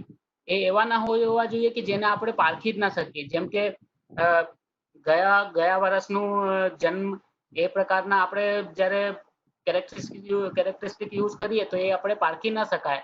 અથવા કોઈ પણ વ્યક્તિને ડેટ પર પારખી ન શકાય, કેમ કે ડેટ જે મૃત્યુ તિથિ છે એ બધાની ફિક્સ નથી હોતી, અને ફિક્સ હોય છે તો પણ આપણને ખબર નથી હોતી, તો એને આપણે નિશ્ચિત નથી કરી શકતા. તો એવા કોઈ પણ કેરેક્ટરિસ્ટિક ના હોવા જોઈએ કે જેને આપણે નિશ્ચિત ન કરી શકીએ. આ કીધું હતું કેનન ઓફ એસર્ટેનેબિલિટીમાં. બીજું છે canon for succession of characteristics. આના અંદર 3 પ્રકારના કેનન છે. એક કેનન છે કેનન ઓફ કોકમિટન્સ. એ એવું કહે છે કે બે કેરેક્ટરિસ્ટિક, ઠીક છે, applied to a class should not produce the same subclass. તો એવા કોઈ પણ કેરેક્ટરિસ્ટિક્સ અલગ અલગ યુઝ નહીં કરવાના કે જેના અંદરથી પસાર કરીને એક જ પ્રકારનું રિઝલ્ટ આવે. જેમ કે બર્ડ અને એનિમલ વિથ ફીધર, ઠીક છે, પંખ સાથેના પ્રાણીઓ અને પક્ષીઓ, એ બે અગર જો આપણે ક્લાસ બનાવીશું તો એક આપણે ચીડિયા લઈએ તો એ બંનેમાં આવશે, કેમ કે એ બર્ડ પર છે અને એના પંખ પણ છે. તો એવા કોઈ પણ કેરેક્ટરિસ્ટિક્સ નથી બનાવવા કે જે બંનેમાં કોઈ પણ વિષયને મૂકી દે. અથવા આપણે હિન્દુ અને બ્રાહ્મણ બે સબ ક્લાસ બનાવીએ તો હિન્દુ જે છે બ્રાહ્મણ તો રહેશે, જે બ્રાહ્મણ છે એ હિન્દુ છે. તો એવા કોઈ પણ સબ ક્લાસ નહીં બનાવવાના કે જે એક સાથે એના અંદર કોઈ પણ વિષય બંનેમાં આવી જાય. તો એ જે છે એ ક્લાસિફિકેશનની થિયરીને પ્રોબ્લેમમાં મૂકશે. ક્લાસિફિકેશન આપણે સારી રીતે ના બની શકે. નેક્સ્ટ છે canon of relevant succession. Relevant succession નું મતલબ એ છે કે જ્યાં આપણને એકથી વધારે ચાન્સીસ મળે, કે જેમ કે આપણા પાસે 4 ફેસેટ્સ છે, તો 4 ફેસેટમાં પહેલા કયું મૂકવાનું, બીજું કયું મૂકવાનું, ત્રીજું કયું મૂકવાનું, ચોથું કયું મૂકવાનું. તો એમાં જે આપણને સૌથી સારી સિક્વન્સ લાગે એ સૌથી સારી સિક્વન્સ આપણને યુઝ કરવી જોઈએ. જેમ કે લિટરેચરનું અહીંયા એક્ઝામ્પલ આપેલું છે. લિટરેચરની વાત કરીએ તો આપણા પાસે કયા 4 એના અંદર ટર્મ્સ છે એ છે લેંગ્વેજ, પછી છે ફોર્મ, પછી છે ઓથર અને એનું વર્ક. તો આપણે એને મૂકેલું છે સૌથી સારી સિક્વન્સમાં. સૌથી પહેલા આપણે લેંગ્વેજ વાઇઝ એને ડિવાઈડ કરેલું છે, પછી ફોર્મ લીધું છે, પછી ઓથર લેખક લીધું છે, અને એના પછી એના વર્કને પ્રાધાન્ય આપેલું છે. જો આપણે ફોર્મને પહેલા મૂકી દઈશું તો એવું પણ બની શકે કે ફોર્મ બધી એક સાથે થઈ જાય પણ લેંગ્વેજ વાઇઝ બધી અલગ થઈ જાય, તો ત્યાં પણ પ્રોબ્લેમ ઊભી થઈ શકશે. એવી જ રીતે એક છે કેનન ઓફ કન્સિસ્ટન્ટ સક્સેશન. તો કેનન ઓફ કન્સિસ્ટન્ટ સક્સેશન એ કહે છે કે જ્યારે પણ આપણે કોઈ પણ ચેન લીધી હોય, કોઈ પણ ઓર્ડર લીધી હોય, એ ઓર્ડર પરમાનન્ટ હોવું જોઈએ. કન્સિસ્ટન્ટલી એ જ ઓર્ડર આપણને ફોલો કરવું જોઈએ. એવું નથી કે આ એડિશન આપણે બનાવ્યું કે એ એડિશનમાં એના ચેન અલગ કરી નાખી, એનું ઓર્ડર અલગ કરી દીધું, નેક્સ્ટ ટાઈમે ઓર્ડર અલગ કરી દીધું, એનાથી પ્રોબ્લેમ ઊભી થશે. જ્યાં સુધી ક્લાસિફિકેશનનું પોતાનું જે પર્પસ છે, એનું ઓબ્જેક્ટિવ છે, ચેન્જ ન થાય ત્યાં સુધી એનું ઓર્ડર ચેન્જ ન થવું જોઈએ. આ બધું કેનન ઓફ કન્સિસ્ટન્ટ સક્સેશન કહે છે. કેનન ઓફ એરે, એના અંદરમાં 4 એરે છે. કેનન ઓફ એક્ઝાઉસ્ટિવનેસ એ એવું કહે છે કે કોઈ પણ વિષયનું જ્યારે તમે ક્લાસિફિકેશન કરો તો એ ક્લાસિફિકેશન એ વિષયના અંદર આવનારા બધા વિષયોને તમે એના અંદર સંમિલિત કરી લો, એમાં કોઈ પણ વિષય બાકી રહેવું ન જોઈએ. ઠીક છે. કેનન ઓફ એક્સક્લુઝિવનેસ એવું કે છે કે કોઈ પણ વિષય એક જ જગ્યા આવવું જોઈએ, કોઈ પણ વિષય એક જ જગ્યા આવવું જોઈએ, એ વિષય બે જગ્યા ન આવવું જોઈએ. બે જગ્યા ઇન ધી સેન્સ કે એ જ વિષયમાં, એક જ વિષયમાં એ વિષય બે જગ્યા ન આવવું જોઈએ. જેમ કે આપણે જ્યારે જાનવરોને પ્રાણીઓને ક્લાસિફાય કરીએ તો એક ગોટ છે એ મેમલમાં પણ આવે અને એ પેટ એનિમલમાં પણ આવે. તો એને આવી ક્લાસિફિકેશન ના આવવું જોઈએ કે મેમલ પણ છે પેટ એનિમલ છે, તો એ બંને જગ્યા આપણે મુકાઈ જશે. તો બંને જગ્યા નહીં મૂકવું ન જોઈએ. તો આપણા ક્લાસિફિકેશનના જે સબ ડિવિઝન છે એ પ્રકારના હોવા જોઈએ કે એક વિષય એક જ જગ્યા આવે. ઠીક છે. નહીં તો તમે તમારા પાસે એક બુક રહેશે જો ગોટ પર, તો તમે એને ક્યાં મૂકશો? તમે પેટ એનિમલમાં મૂકશો કે મેમલ્સમાં મૂકશો? તો આ પ્રકારની પ્રોબ્લેમ્સ ઊભી થઈ શકે. નેક્સ્ટ છે canon of helpful sequence. Canon of helpful sequence એવું કે છે કે જે પણ સિક્વેન્સ છે એ લોજિકલ હોવી જોઈએ, પ્રેડિક્ટેબલ હોવી જોઈએ અને હેલ્પફુલ હોવી જોઈએ. એ લોકો એને ઓળખી શકે. આપણે પણ જ્યારે જોઈએ તો આપણને લાગવી જોઈએ કે ના, આ બુક અહીંયા બરોબર છે. નેક્સ્ટ છે કેનન ઓફ કન્સિસ્ટન્ટ સિક્વેન્સ, કે આ જે છે જે સિક્વેન્સ છે એ કન્સિસ્ટન્ટલી સેમ જ હોવી જોઈએ. જે સબ્જેક્ટનું નંબર છે, જેમ કે કોઈ પણ રોઝ એક વિષય છે, હવે રોઝ ક્યાં ક્યાં આવે છે? રોઝ એગ્રીકલ્ચરમાં પણ આવે, બાયોલોજીમાં પણ આવી શકશે. ઠીક છે. પણ એનું નંબર જે છે, એનું નોટેશન જે આપેલું છે એ નોટેશન સેમ હોવું જોઈએ. ઠીક છે. અને એની જે જ્યારે બહુ બધા સબ્જેક્ટ હોય તો જેમ કે આપણે ગણીએ કે એજ ના હિસાબે વ્યક્તિઓ ગણીએ તો આપણે બાળકો, વયસ્કો, પ્રૌઢો, પુરુષ અને મહિલા, આ પાંચ આપણે વિષય ગણી લીધા કે પાંચ વિષય છે. તો આ પાંચ વિષય સમાજશાસ્ત્રમાં પણ આ પાંચ વિષયની રેન્જ આ જ રહેશે, આ પ્રકારે જ રહેશે. એવું નથી કે પછી હિસ્ટ્રીમાં જઈને અથવા લો માં જાય તો પણ આ એવી જ રીતે હશે. બાળકો, વયસ્કો, પ્રૌઢો, પુરુષ અને સ્ત્રી, એ જ પ્રકારે પાંચ હોવા જોઈએ. ત્યાં જઈને સ્ત્રી પહેલા અને પુરુષ પછી અને બાળકો નીચે, પ્રૌઢો ઉપર, આવી રીતે ના હોવું જોઈએ. તો એની જે સિક્વેન્સ છે એ કન્સિસ્ટન્ટ હોવું જોઈએ. એ જ આ લો ઓફ કન્સિસ્ટન્ટ સિક્વેન્સ કે છે કે એમનું જે ઓર્ડર છે, જે રીતે મૂકેલા છે એ ક્લાસિફિકેશનના દરેક વિષયમાં એ જ રીતે મૂકવાનું છે. ભલે પછી એ લોમાં આવે અથવા હિસ્ટ્રીમાં આવે અથવા મેડિકલ સાયન્સમાં આવે અથવા કોઈ પણ બીજા વિષયમાં આવે, એમની સિક્વેન્સ એ પ્રકારની જ હોવી જોઈએ, જેનાથી લોકોને નિમોનિક્સનું રૂલ્સનું પણ ફાયદો મળી શકે. બીજું છે canon of chain. Canon of ચેનમાં બે કેનન છે, કેનન ઓફ ડિક્રીઝિંગ એક્સટેન્શન અને canon of modulation. Decreasing extension શું કહે છે કે કોઈ પણ સબ્જેક્ટનું જ્યારે આપણે અરેન્જ કરીએ, કોઈ પણ સબ્જેક્ટને અરેન્જ કરીએ છીએ તો એને બ્રોડર ટુ નેરોઅર અથવા જનરલ ટુ સ્પેસિફિક જવાનું. ઠીક છે. હવે લાઇબ્રેરી ક્લાસિફિકેશન અથવા સીસી ની વાત કરીએ તો સીસી સુધી પહોંચવા માટે આપણને સૌથી પહેલા લાઇબ્રેરી સાયન્સમાં જવું પડશે. લાઇબ્રેરી સાયન્સમાંથી લાઇબ્રેરી ક્લાસિફિકેશનમાંથી સીસી. તો આપણે જનરલ લાઇબ્રેરીમાં ગયા, એનું સ્પેસિફિક થયું લાઇબ્રેરી ક્લાસિફિકેશન. લાઇબ્રેરી ક્લાસિફિકેશનનું સ્પેસિફિક થયું સીસી અથવા ડીડીસી. તો જનરલ ટુ સ્પેસિફિક આપણે જવું જોઈએ. અને નેક્સ્ટ કેનન છે કેનન ઓફ મોડ્યુલેશન, અથવા એવું કહે છે કે કોઈ પણ આપણે જ્યારે સબ્જેક્ટ બનાવીએ છીએ તો એના અંદર જમ્પ ના થવી જોઈએ. એ એક નિયમના અંદરથી પસાર થઈને જ એનું નવો સબ્જેક્ટનું જન્મ થવું જોઈએ. કોઈ પણ સબ્જેક્ટનું જન્મ મિસિંગ ના હોવું જોઈએ. કોઈ પણ સબ્જેક્ટ એમાં મિસિંગ ના હોવું જોઈએ કે આ સબ્જેક્ટ હતું તો આમાંથી આ કેવી રીતે આવ્યું. તો આપણને સિક્વેન્સ જે છે એ જાળવી રાખવી જોઈએ. તો મોડ્યુલેશન એ જ કે છે કે એના અંદરનું ઇન્ટરવિનિંગ જે લિંક છે એ મિસ ન થવું જોઈએ. ઠીક છે. અને એ હોવું જોઈએ. નેક્સ્ટ છે કેનન ઓફ ફિલિટરી સિક્વેન્સ. એના અંદર પણ બે કેનન છે, કેનન ઓફ સબઓર્ડિનેટ ક્લાસ અને canon of coordinate class. Subordinate ક્લાસનો જે નિયમ છે એ કહે છે કે all the subordinate class of a class in whatever chain they may occur should immediately follow it. અથવા એનું મતલબ એ છે કે જ્યારે આપણે ઉમ્રના હિસાબના વ્યક્તિઓ એક વિષયની હેડિંગ બનાવી તો એના જે સબઓર્ડિનેટ્સ છે કે બાળકો, વયસ્કો, પ્રૌઢો, આ ત્રણ એના ઉંમરના હિસાબે થાય છે. તો એના સાથે જ હોવા જોઈએ, પછી એ બીજી જગ્યા ના હોવું જોઈએ, એ એના સાથે જ એનું લિસ્ટિંગ થવું જોઈએ. ઠીક છે.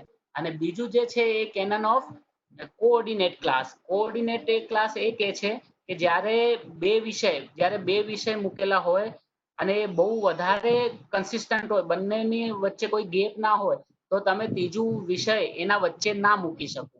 ઠીક છે. આજ તમે જ્યારે વાંચો તો તમને લાગશે કે among the classes in an array અથવા એક લાઇનમાં નો ક્લાસ વિથ લેસ એફિનિટી, અથવા એટલે એનો મતલબ કે ઓછું રિલેવન્સ અથવા એનું ઓછા મેલ સાથે એના બે ક્લાસના વચ્ચે ના આવવું જોઈએ.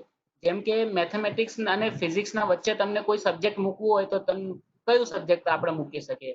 બની શકે કે એસ્ટ્રોનોમી આપણે મૂકી શકીએ, કેમ કે એના અંદર મેથેમેટિક્સનો પણ ઉપયોગ થાય, ફિઝિક્સનો પણ ઉપયોગ થાય છે. તો એ બંનેના વચ્ચે આપણે કદાચ મૂકી શકીએ. પણ એના સિવાય આપણે વિચારીએ કે મેથેમેટિક્સ અને ફિઝિક્સના વચ્ચે કેમેસ્ટ્રી મૂકીએ તો એ નહીં ચાલે. તો આ નિયમનું પછી ભંગ કરે છે. ઠીક છે. એના પછી જે છે કેનન ફોર વર્બલ પ્લાન છે. આ પહેલા જે એક પ્લેનના કેનન્સ મેં થોડા ડિટેલમાં લઈ લીધા. હવેના જે કેનન છે ખાલી નામ જ આપીશ. કેનન ઓફ કોન્ટેક્સ્ટ, વર્બલ પ્લેનમાં કેનન ઓફ કોન્ટેક્સ્ટ છે, કેનન ઓફ એન્યુમરેશન છે, કેનન ઓફ કરન્સી છે, કેનન ઓફ રેસિટિશન્સ છે. ઠીક છે. એના પછી જે કેનન્સ છે, કેનન્સ ફોર નોટેશનલ પ્લેન. નોટેશનલ પ્લેનમાં બેસિક કેનન 12 છે, નિમોનિક્સ 5 કેનન નિમોનિક્સના છે, ગ્રોઈંગ યુનિવર્સના 4 કેનન છે, બુક ક્લાસિફિકેશનના 3 કેનન છે. ઠીક છે. તો આ કેનનની વધારે માહિતી માટે બાવાકુટ્ટીની બુક છે, બહુ સારી છે. બાકી પ્રોલેગ્મેનામાં પણ આ બધા કેનનની ડિટેલ આપેલી છે. આપણે એને ત્યાંથી એનું સ્ટડી કરીને વધારે એમાંથી નોલેજ આપણે મેળવી શકાય છે. પછી એના પછી જે પ્રિન્સિપલ, નોર્મેટિવ પ્રિન્સિપલ્સના બીજા નેક્સ્ટ ભાગમાં છે પ્રિન્સિપલ્સ. આ પ્રિન્સિપલ્સ જે છે 8 પ્રિન્સિપલ જેવું મેં કીધેલું એ પ્રકારના આપેલા છે. Principal of letter in time, principles of letter in evolution. આ જે બધા પ્રિન્સિપલ છે હેલ્પફુલ સિક્વન્સના છે. તો એક વસ્તુ ક્યાં મૂકવાની, ઠીક છે, તો એના વિશે 8 પ્રિન્સિપલ આપેલા છે. જે પ્રિન્સિપલ સૌથી વધારે સુટેબલ હોય એ પ્રિન્સિપલ શકાય. કેમ કે આપણે જ્યારે તમે આને જોશો તો તમને એવું લાગે છે કે એક વિષય જે છે મલ્ટિપલ પ્રિન્સિપલના અંદરમાં આવી શકે. તો કયો પ્રિન્સિપલ આપણે યુઝ કરવાનો, તો એમાં જે પ્રિન્સિપલમાં એ વધારે સેટ થતું હોય એને આપણે યુઝ કરી શકીએ. જેમ કે લેટર ઇન ટાઈમ, જે પહેલા જન્મ થયું એ પહેલા મૂકવાનું, પછી જન્મ થયું એને પછી મૂકવાનું. Principal of letter in evolution, evolution એટલે એનું નિર્માણ જેનું પહેલા થયું એને પહેલા મૂકવાનું, જેનું પછી થયું એને પછી મૂકવાનું. રિસ્પેક્ટિવલ કન્ટિગ્યુટી એટલે કે જેટલી દૂરી છે, જે નજીક હોય એ નજીક, જે દૂર હોય એનાથી દૂર દૂર દૂર દૂર, તો એ તમે પૂછી શકો. ક્વોન્ટિટિવ મેઝરમાં પણ આવી જ રીતે છે કે જે ઓછાથી વધતા અથવા વધતાથી ઓછું. ઇન્ક્રીઝિંગ કોમ્પ્લેક્સિટી, જે ઇઝી હોય એને પહેલા, અથવા જે સૌથી ટફ હોય એના પહેલા. તો સૌથી ઇઝી હોય એને પહેલા મૂકવાનું, ટફ ટફ ટફ ટફ થોડું ડિટેલમાં આગળ વધતું જશે.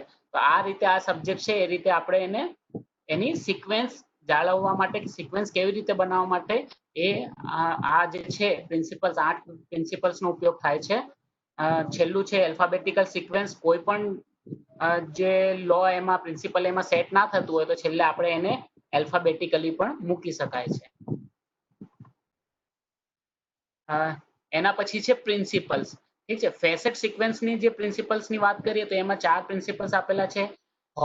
Wall picture principle, whole organ principle, cow calf principle, act and action actor tool principle. તો આ 4 પ્રિન્સિપલ છે જેના આધારે આપણે ફેસેટની સિક્વેન્સ આપણે જાણવી શકાય. વોલ પિક્ચર પ્રિન્સિપલ એવું કે છે કે જ્યારે આપણે બે કોન્સેપ્ટ આપણા પાસે હોય તો આપણે એ જાણવું પડે કે એમાં કયું વોલ છે ને કયું પિક્ચરનું પાર્ટ કાઢે. જ્યારે વોલ અને પિક્ચર બંનેને ક્લાસિફાઈ કરવું હોય તો આપણે પહેલા કયું મૂકીશું? તો આપણે પહેલા વોલ મૂકવું પડે, કેમ કે વોલ વગર તો પિક્ચરનું અસ્તિત્વ જ ના હોય. તો પિક્ચર આપણે લગાવીશું ક્યાં? તો પહેલા વોલ આવશે, પછી પિક્ચર આવશે.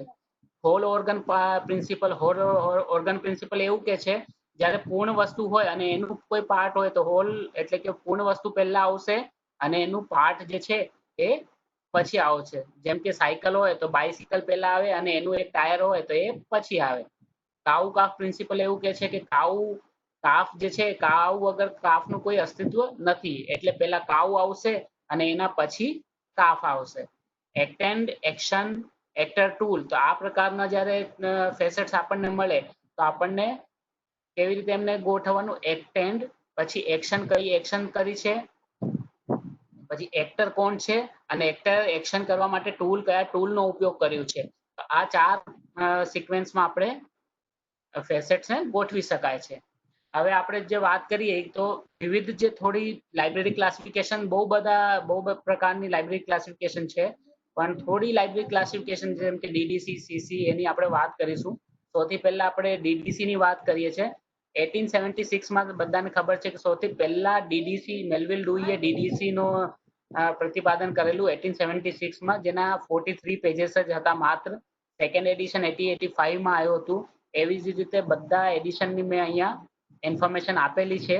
લેટેસ્ટ જે એડિશન હતું એ 23rd એડિશન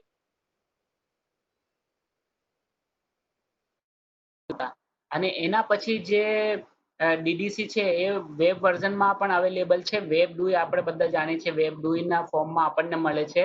અને એના અંદર 10 મેઇન ક્લાસમાં મેલવિલ ડુઈ સાહેબે આખા વિષય વર્ગને ડિવાઈડ કરેલું છે, જે 0 to 9 સુધી છે. 0002 to 999 આપણે એને કહીએ છીએ.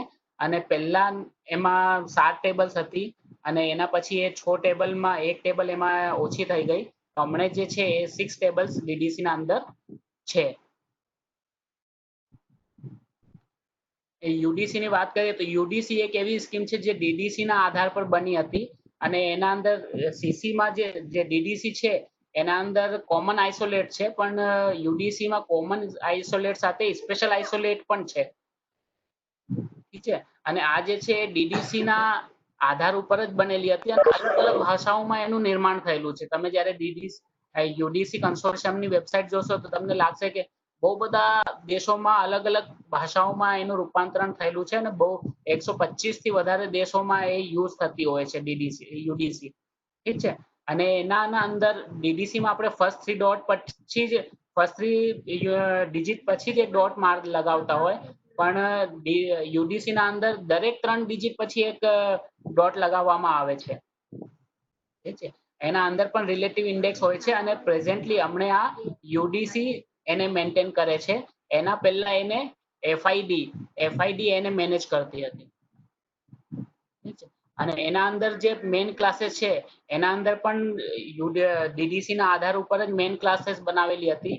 પેલા એમાં 4 જે હતું 4 પણ લેંગ્વેજમાં હતું, પણ થોડા સમય પહેલા એને લેંગ્વેજને પણ ત્યાંથી હટાવીને લિટરેચર સાથે એને મર્જ કરી દેવામાં આવ્યું.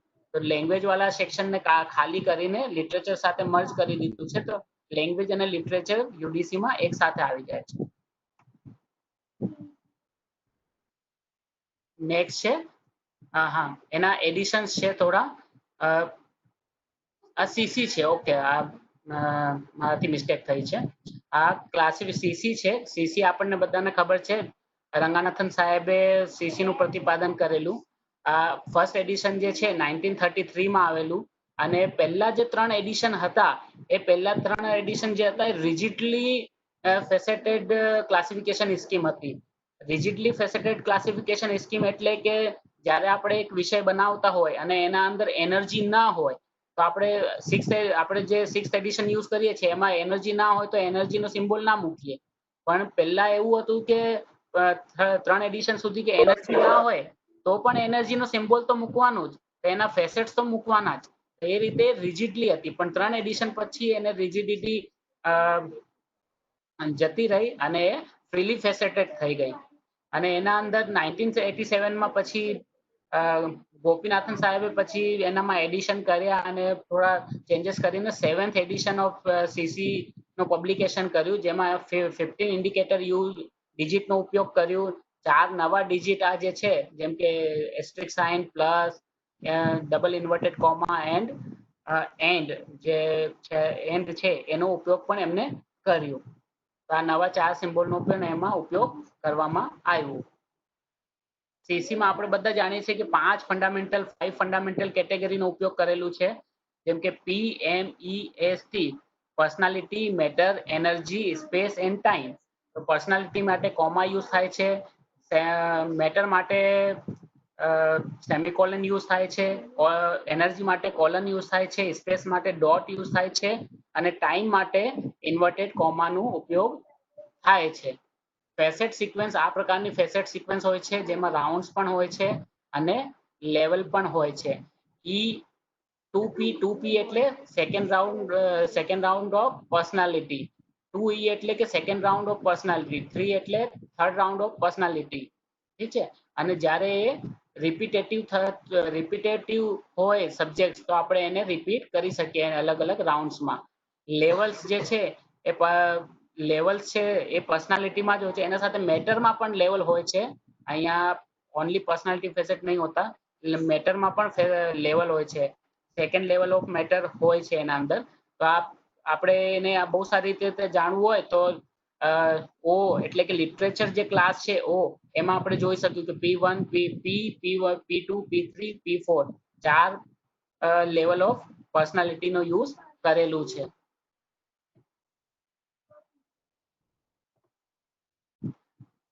હવે લેટેસ્ટ ટ્રેન્ડની આપણે વાત કરીએ ક્લાસિફિકેશનના સંદર્ભમાં, તો એક એસ્કો એ સિમ્પલ નોલેજ ઓર્ગેનાઇઝેશન સિસ્ટમ છે. સિમ્પલ નોલેજ ઓર્ગેનાઇઝેશન સિસ્ટમ એ કઈ નથી, વેબ ક્લાસિફિકેશનને ક્લાસિફાય કરવા માટે નું એક ટૂલ છે, જેને SKOS કહેવાય છે. આપણે વેબને સર્ચ કરીએ છીએ, પણ એના અંદરના જે રિઝલ્ટ આવે છે ને એ એટલા રિલેવન્ટ નથી હોતા.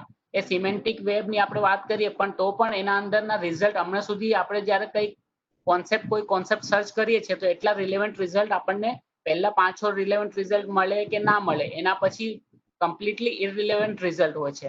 અથવા કોઈ રિલેવન્ટ હોય તો બની શકે કે બહુ એટલું પાછળ જતું રહે કે આપણને મળે ના. તો એ ક્લાસિફિકેશન અથવા એને મોર રિલેવન્ટ બનાવવા માટેની એક મેથડ છે SKOS. જેના અંદર જેવી રીતે આપણે કોઈ પણ ડોક્યુમેન્ટને ક્લાસિફાઈ કરીએ છીએ, એવી જ રીતે SKOS ના ટેગ યુઝ કરીને જ્યારે આપણે વેબને ક્લાસિફાઈ કરીશું તો એ ક્લાસિફિકેશન વધારે રિલેટિવ બની શકશે. અને એનાથી શું થશે, જ્યારે કોઈ પણ વ્યક્તિ વેબ સર્ચ કરશે તો એના જે રિઝલ્ટ છે એ વધારે રિલેવન્ટ હશે. તો એના માટે SKOS ઉપર કામ ચાલે છે. એવી રીતે પહેલા આપણે વાત કરતા હતા ટેક્સોનોમી ઉપર. ટેક્સોનોમી એટલે કે કોઈ પણ ભાષા અથવા કોઈ પણ વિષયના અંતર્ગત આવતા શબ્દો એને આપણે ટેક્સોનોમી કહીએ. અને એના સાથે એક શબ્દ બન્યું છે ફોક્સોનોમી. ફોક એટલે કે લોગો, અને ટેક્સોનોમી પરથી લેવાયો સોનોમી. તો આ થયું ફોક્સોનોમી. ફોક્સોનોમી કેવી રીતે કામ કરે છે, પહેલા આપણે કીવર્ડ આપતા હતા. ઠીક છે. લાઇબ્રેરિયન તરીકે આપણે પહેલા કેટલોગિંગ કરીએ તો આપણે કીવર્ડ આપીએ કે આ બુક આ વિષયમાં આવે છે, આ બુક આ વિષયમાં આવે છે, એના સબ્જેક્ટ આ છે. પણ હવે જ્યારે વેબ 2.0 વેબ 3.0 આવી ગયું છે, તો એમાં ટેક્સોનોમી ચેન્જ થઈને હવે ફોક્સોનોમી થયું છે. કેમ કે બુક જોઈએ કોને, બુક યુઝર્સને જોઈએ. તો યુઝર્સને વધારે ખબર હોય છે કે એમને કયા વિષયથી આ બુક એમને એ શોધશે, કોઈ વ્યક્તિ શોધશે તો વધારે આ બુક મળી શકે. તો યુઝર શું કરી શકે, યુઝર આપણા કેટલોગના અંદર એ કોઈ પણ ડોક્યુમેન્ટને શું કરી શકે, ટેગ કરી શકે. ટેગિંગ જે કહેવાય છે એ ફોક્સોનોમી છે. તો આપણે એ જેમ કે આ જે વિષય, આ એક મોબાઈલ છે, અહીંયા એક એક્ઝામ્પલ આપેલું છે. આપણે એને શબ્દ આપ્યું મોબાઈલ, પણ કોઈ યુઝર એને કહે કે ના આ તો સેલફોન લખ્યું છે, કોઈ કે આ આઈફોન છે, આઈફોન થી સર્ચ થવું જોઈએ. કે એમને કંપની પણ જોઈ લીધી, આપણે ખાલી મોબાઈલ લખ્યું. આપણા માટે કંપની એટલી મહત્વની નહોતી, પણ એક યુઝર માટે કંપની વધારે મહત્વની હતી, તો એમને આઈફોન લખ્યું. એકે કીધું કે નહીં આ બધા સાથે કલર પણ આવવું જોઈએ, તો બ્લેક મોબાઈલ. તો આ રીતે આપણા શબ્દો, આપણા ટેગ કરેલા, આપણા ઇન્ડેક્સ કરેલા શબ્દો સાથે લોગો જ્યારે પોતાના શબ્દો એનામાં ઉમેરતા જાય તો એને ટેગિંગ કહેવાય. ઠીક છે. તો આ જે છે એ હમણાંના ચાલતા ટ્રેન્ડ્સ છે લાઇબ્રેરી ક્લાસિફિકેશનમાં. હવે લાઇબ્રેરી ક્લાસિફિકેશનમાં નેટ માટે પ્રિપરેશન કરવી હોય તો બહુ બધા સ્ટુડન્ટ આવું પૂછતા હોય છે કે સર કઈ બુક લઈએ. હવે ઓબ્જેક્ટિવ એક્ઝામનું ટાઈમ આવેલું છે, તો એના અંદર બહુ ક્વેશ્ચન આન્સર હોય છે, તો કઈ બુક સારી વાંચવાની રહેશે. પણ હમણાં પણ હું એ જ કહું છું કે ભલે ઓબ્જેક્ટિવ એક્ઝામ છે, ક્વેશ્ચનના સાથે ઓબ્જેક્ટિવ આપેલા છે, પણ ઓબ્જેક્ટિવ વાંચીને તમે એક્ઝામ ક્રેક કરવાના ચાન્સીસ બહુ ઓછા હોય. બની શકે તમે ક્રેક કરી પણ લો, પણ તમને એના કોન્સેપ્ટ ખ્યાલ કોઈ દિવસ નહીં આવે, કેમ કે તમે ખાલી ક્વેશ્ચન અને આન્સર વાંચેલું હોય. પણ જ્યારે તમને સારી રીતે તમે કોન્સેપ્ટ ખબર હશે તો એ કોન્સેપ્ટની બાજુનો પણ કોઈ ક્વેશ્ચન આવશે એક્ઝામમાં તો પણ તમે એને સોલ્વ કરી શકશો. એટલે કોઈ પણ એક્ઝામ માટે, ખાલી લાઇબ્રેરી સાયન્સની આના માટે નહીં, પણ કોઈ પણ એક્ઝામ માટે ઓબ્જેક્ટિવ પ્રશ્નોનો રટન કરીને પાસ કરવું એ એટલું યોગ્ય નહીં લાગતું મને. એના માટે જો તમને સૌથી સારા લિટરેચર જોઈએ અને સૌથી ઇઝી જો તમને જોઈએ તો ઇગ્નુનું લિટરેચર જે છે, બિલીવનું તમે ક્લાસિફિકેશનનું એક આખું મોડ્યુલ છે એ તમે વાંચો. એમાં તમને લગભગ તમારું 60% તમારું લાઇબ્રેરી ક્લાસિફિકેશન કવર કરી જશે. જો તમે બિલીવનું આખું વાંચી લેશો ને, બિલીવ અને એમલીવ આખું વાંચી લો એક વખત, તો તમારી નેટની એક્ઝામ બહુ ઇઝીલી ક્રેક થઈ જાય. એના પછી તમને ખાલી લેટેસ્ટ ટ્રેન્ડ્સ જ શોધવાના રહેશે. ઠીક છે. ક્લાસિફિકેશન માટે રંગાનાથન સાહેબની પ્રોલેગમેના ઓફ લાઇબ્રેરી ક્લાસિફિકેશન, કેનન્સ માટે બાવાકુટ્ટીની કેનન્સ ઓફ લાઇબ્રેરી ક્લાસિફિકેશન, પછી એક પીપીટી પણ મેં અહીંયા મૂકેલી છે, એ પણ બહુ સારી છે. અને એના સાથે અલગ અલગ જે ક્લાસિફિકેશન સ્કીમ હોય છે એ બધામાં ગ્લોસરી એક પાર્ટ હોય છે. ગ્લોસરી નામનું એક લિંક હોય છે બધી ક્લાસિફિકેશનમાં. યુડીસીમાં તમે જશો તો પણ તમને ગ્લોસરી શબ્દ મળશે, એલસીમાં જશો તો પણ તમને ગ્લોસરી શબ્દ મળશે. તો એમની ગ્લોસરી એક વખત વાંચી જવાની, બહુ વધારે એનું વાંચન કરવાની જરૂર નથી. એક વખત વાંચી જશો તો એનામાં શું થશે કે જ્યારે આ લોકો પ્રશ્ન બનાવતા હોય તો એવા પ્રશ્નો બનાવે છે કે યુઝર્સને ખ્યાલ જ ના આવે. તો આ પ્રકારના પ્રશ્નો એમને મળી આવે ગ્લોસરીમાંથી. જેમ કે મેં પી નોટ્સ વાળું એક પ્રશ્ન પૂછેલું કે પી નોટ્સ એટલે શું. હવે કોઈ પણ વ્યક્તિ ગમે તેટલી થિયરી વાંચી લે, એને પી નોટ ના ખબર પડે જ્યાં સુધી એ માણસ ગ્લોસરી ના વાંચે. એક મેં પ્રશ્ન આપેલું, લગભગ એક પ્રશ્ન હતું જે કન્સિસ્ટન્ટ એટલે કે થોરોલી રિવિઝન માટે હતું. તો એ ગમે તેટલું આપણે થિયરી વાંચી લઈએ, આપણે બાવાકુટ્ટી વાંચી લઈએ, આપણે પ્રોલેગમેના વાંચી લઈએ, આખી ડીડીસી વાંચી લઈએ, તો પણ આપણને ના ખબર પડે જ્યાં સુધી આપણે એમની ગ્લોસરી ના વાંચીએ. તો એમની ગ્લોસરીને થોડી એક વખત ખાલી રીડ આઉટ કરી જઈશું તો આપણને ખ્યાલ આવશે કે આ શું શબ્દો છે. તો આ પ્રકારની વાંચન કરીશું તો આપણે નેટ સારી રીતે પાસ કરી શકીશું. ઓકે. અને જે ક્લાસિફિકેશન સ્કીમ્સ આવે છે એના આપણે અપડેટ વાંચતા રહેવા જોઈએ. તો આટલું જ છે. થેન્ક યુ ગોવિંદ ગુરુ યુનિવર્સિટી, વિમલભાઈ, રજિસ્ટ્રાર સાહેબ, વીસી સાહેબ, બધાનું મારું થેન્ક યુ. અને બધા ઓડિયન્સ બહુ સારી રીતે મને સાંભળ્યું, તેમનું બહુ સારું, બહુ આભાર.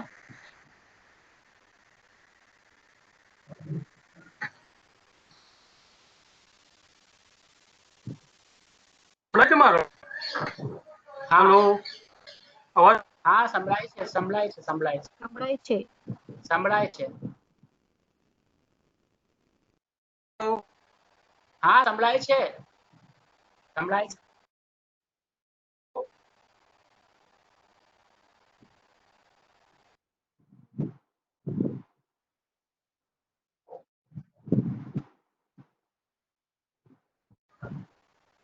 Vimalbhai, hand over to you.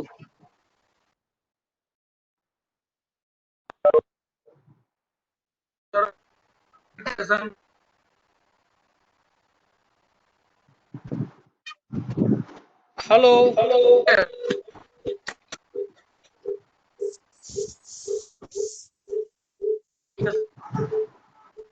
હા, મારો અવાજ સંભળાય છે? હેલો. પવનભાઈ, પવનજી, મારો અવાજ સંભળાય છે? હા સંભળાય છે તમારું. હેલો. વિમલભાઈ નું આવતું નહીં અવાજ બરોબર. હેલો. હા, હા, ખૂબ સરસ આપે આજે ક્લાસિફિકેશન થિયરી વિશે ટૂંકમાં અને ખૂબ સુંદર રીતે એને આપણે વર્ણવી.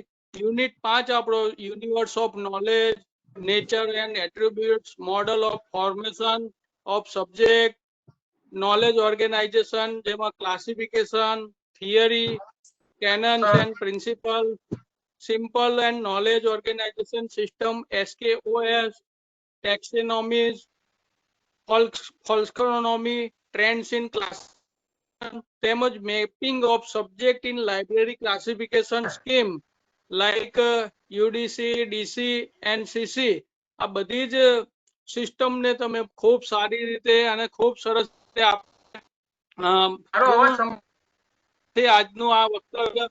આજનું આ વક્તવ્ય આપે આપ્યું.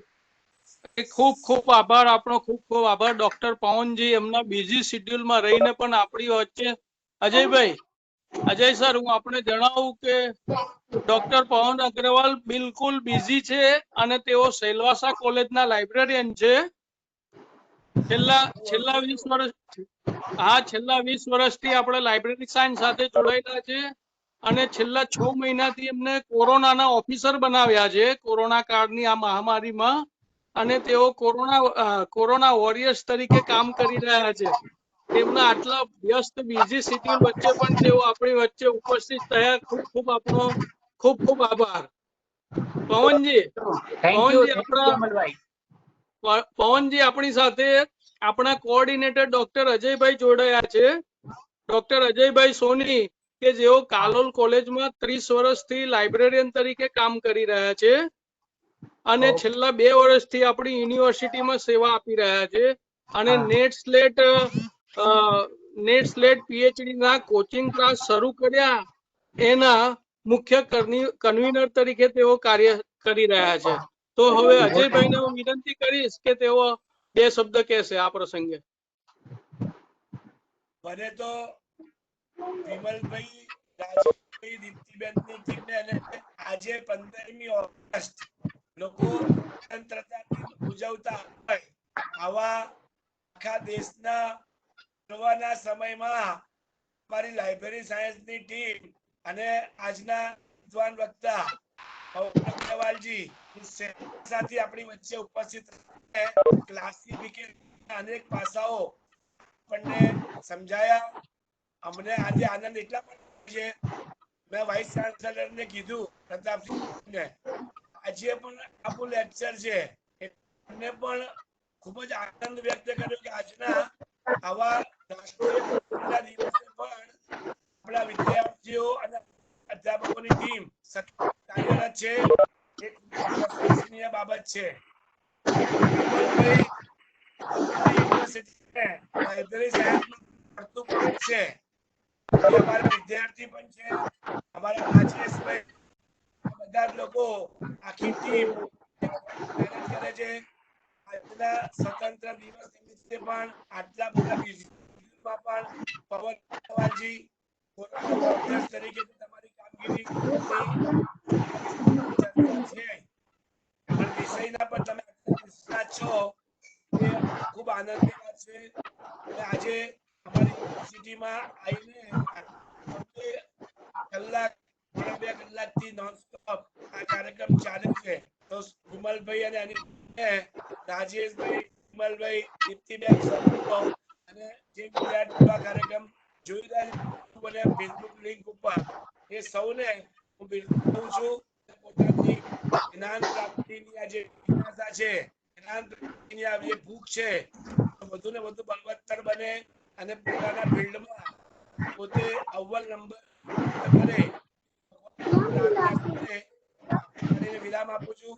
ખૂબ અભિનંદન વિમલભાઈ, રાજેશભાઈ, દીપ્તિબેન, આખી ટીમને સ્વતંત્ર નિમિત્તે સલામી આપું છું સૌને. પવનજી અગ્રવાલ, તમને પણ સલામી. Thank you sir. ખૂબ તમને ખૂબ પણ. ખૂબ ખૂબ ભારત ભક્તિનું જે કર્યું છે આજના દિવસે, આના વિષય માટે વિમલભાઈ અને આખી ટીમને ફરીથી ખૂબ અભિનંદન આપું છું. વિમલભાઈ નવા જે નવા લોકો જોડે છે અને આજે છેક સેલવાસાથી સાથે લઈ આવ્યા. હું છેલ્લે અડધો કલાક લેક્ચર સાંભળતો હતો અને પોતાને ખૂબ આનંદ થયો કે ભાઈ દરેક વિષયમાં નિષ્ણાત લોકો તો છે જ, એને આપણી ચેનલમાં લાવવાના અને એના જ્ઞાનનો લાભ વિદ્યાર્થી સુધી પહોંચાડવાનો. તો આવું ઉમદા કાર્ય વિમલભાઈ કરી રહ્યા છે. એને ખૂબ ખૂબ અભિનંદન. સૌ વિદ્યાર્થીઓને ખૂબ ખૂબ અભિનંદન યુનિવર્સિટી વતી અને કોર્પોરેટ વતી વંદન કરીને મારી વંદે માતરમ, જય ગરુ ગુજરાત, ભારત માતા કી જય. જય થેન્ક યુ ડોક્ટર અજયભાઈ સાહેબ, થેન્ક યુ. આપણો ખૂબ ખૂબ આભાર.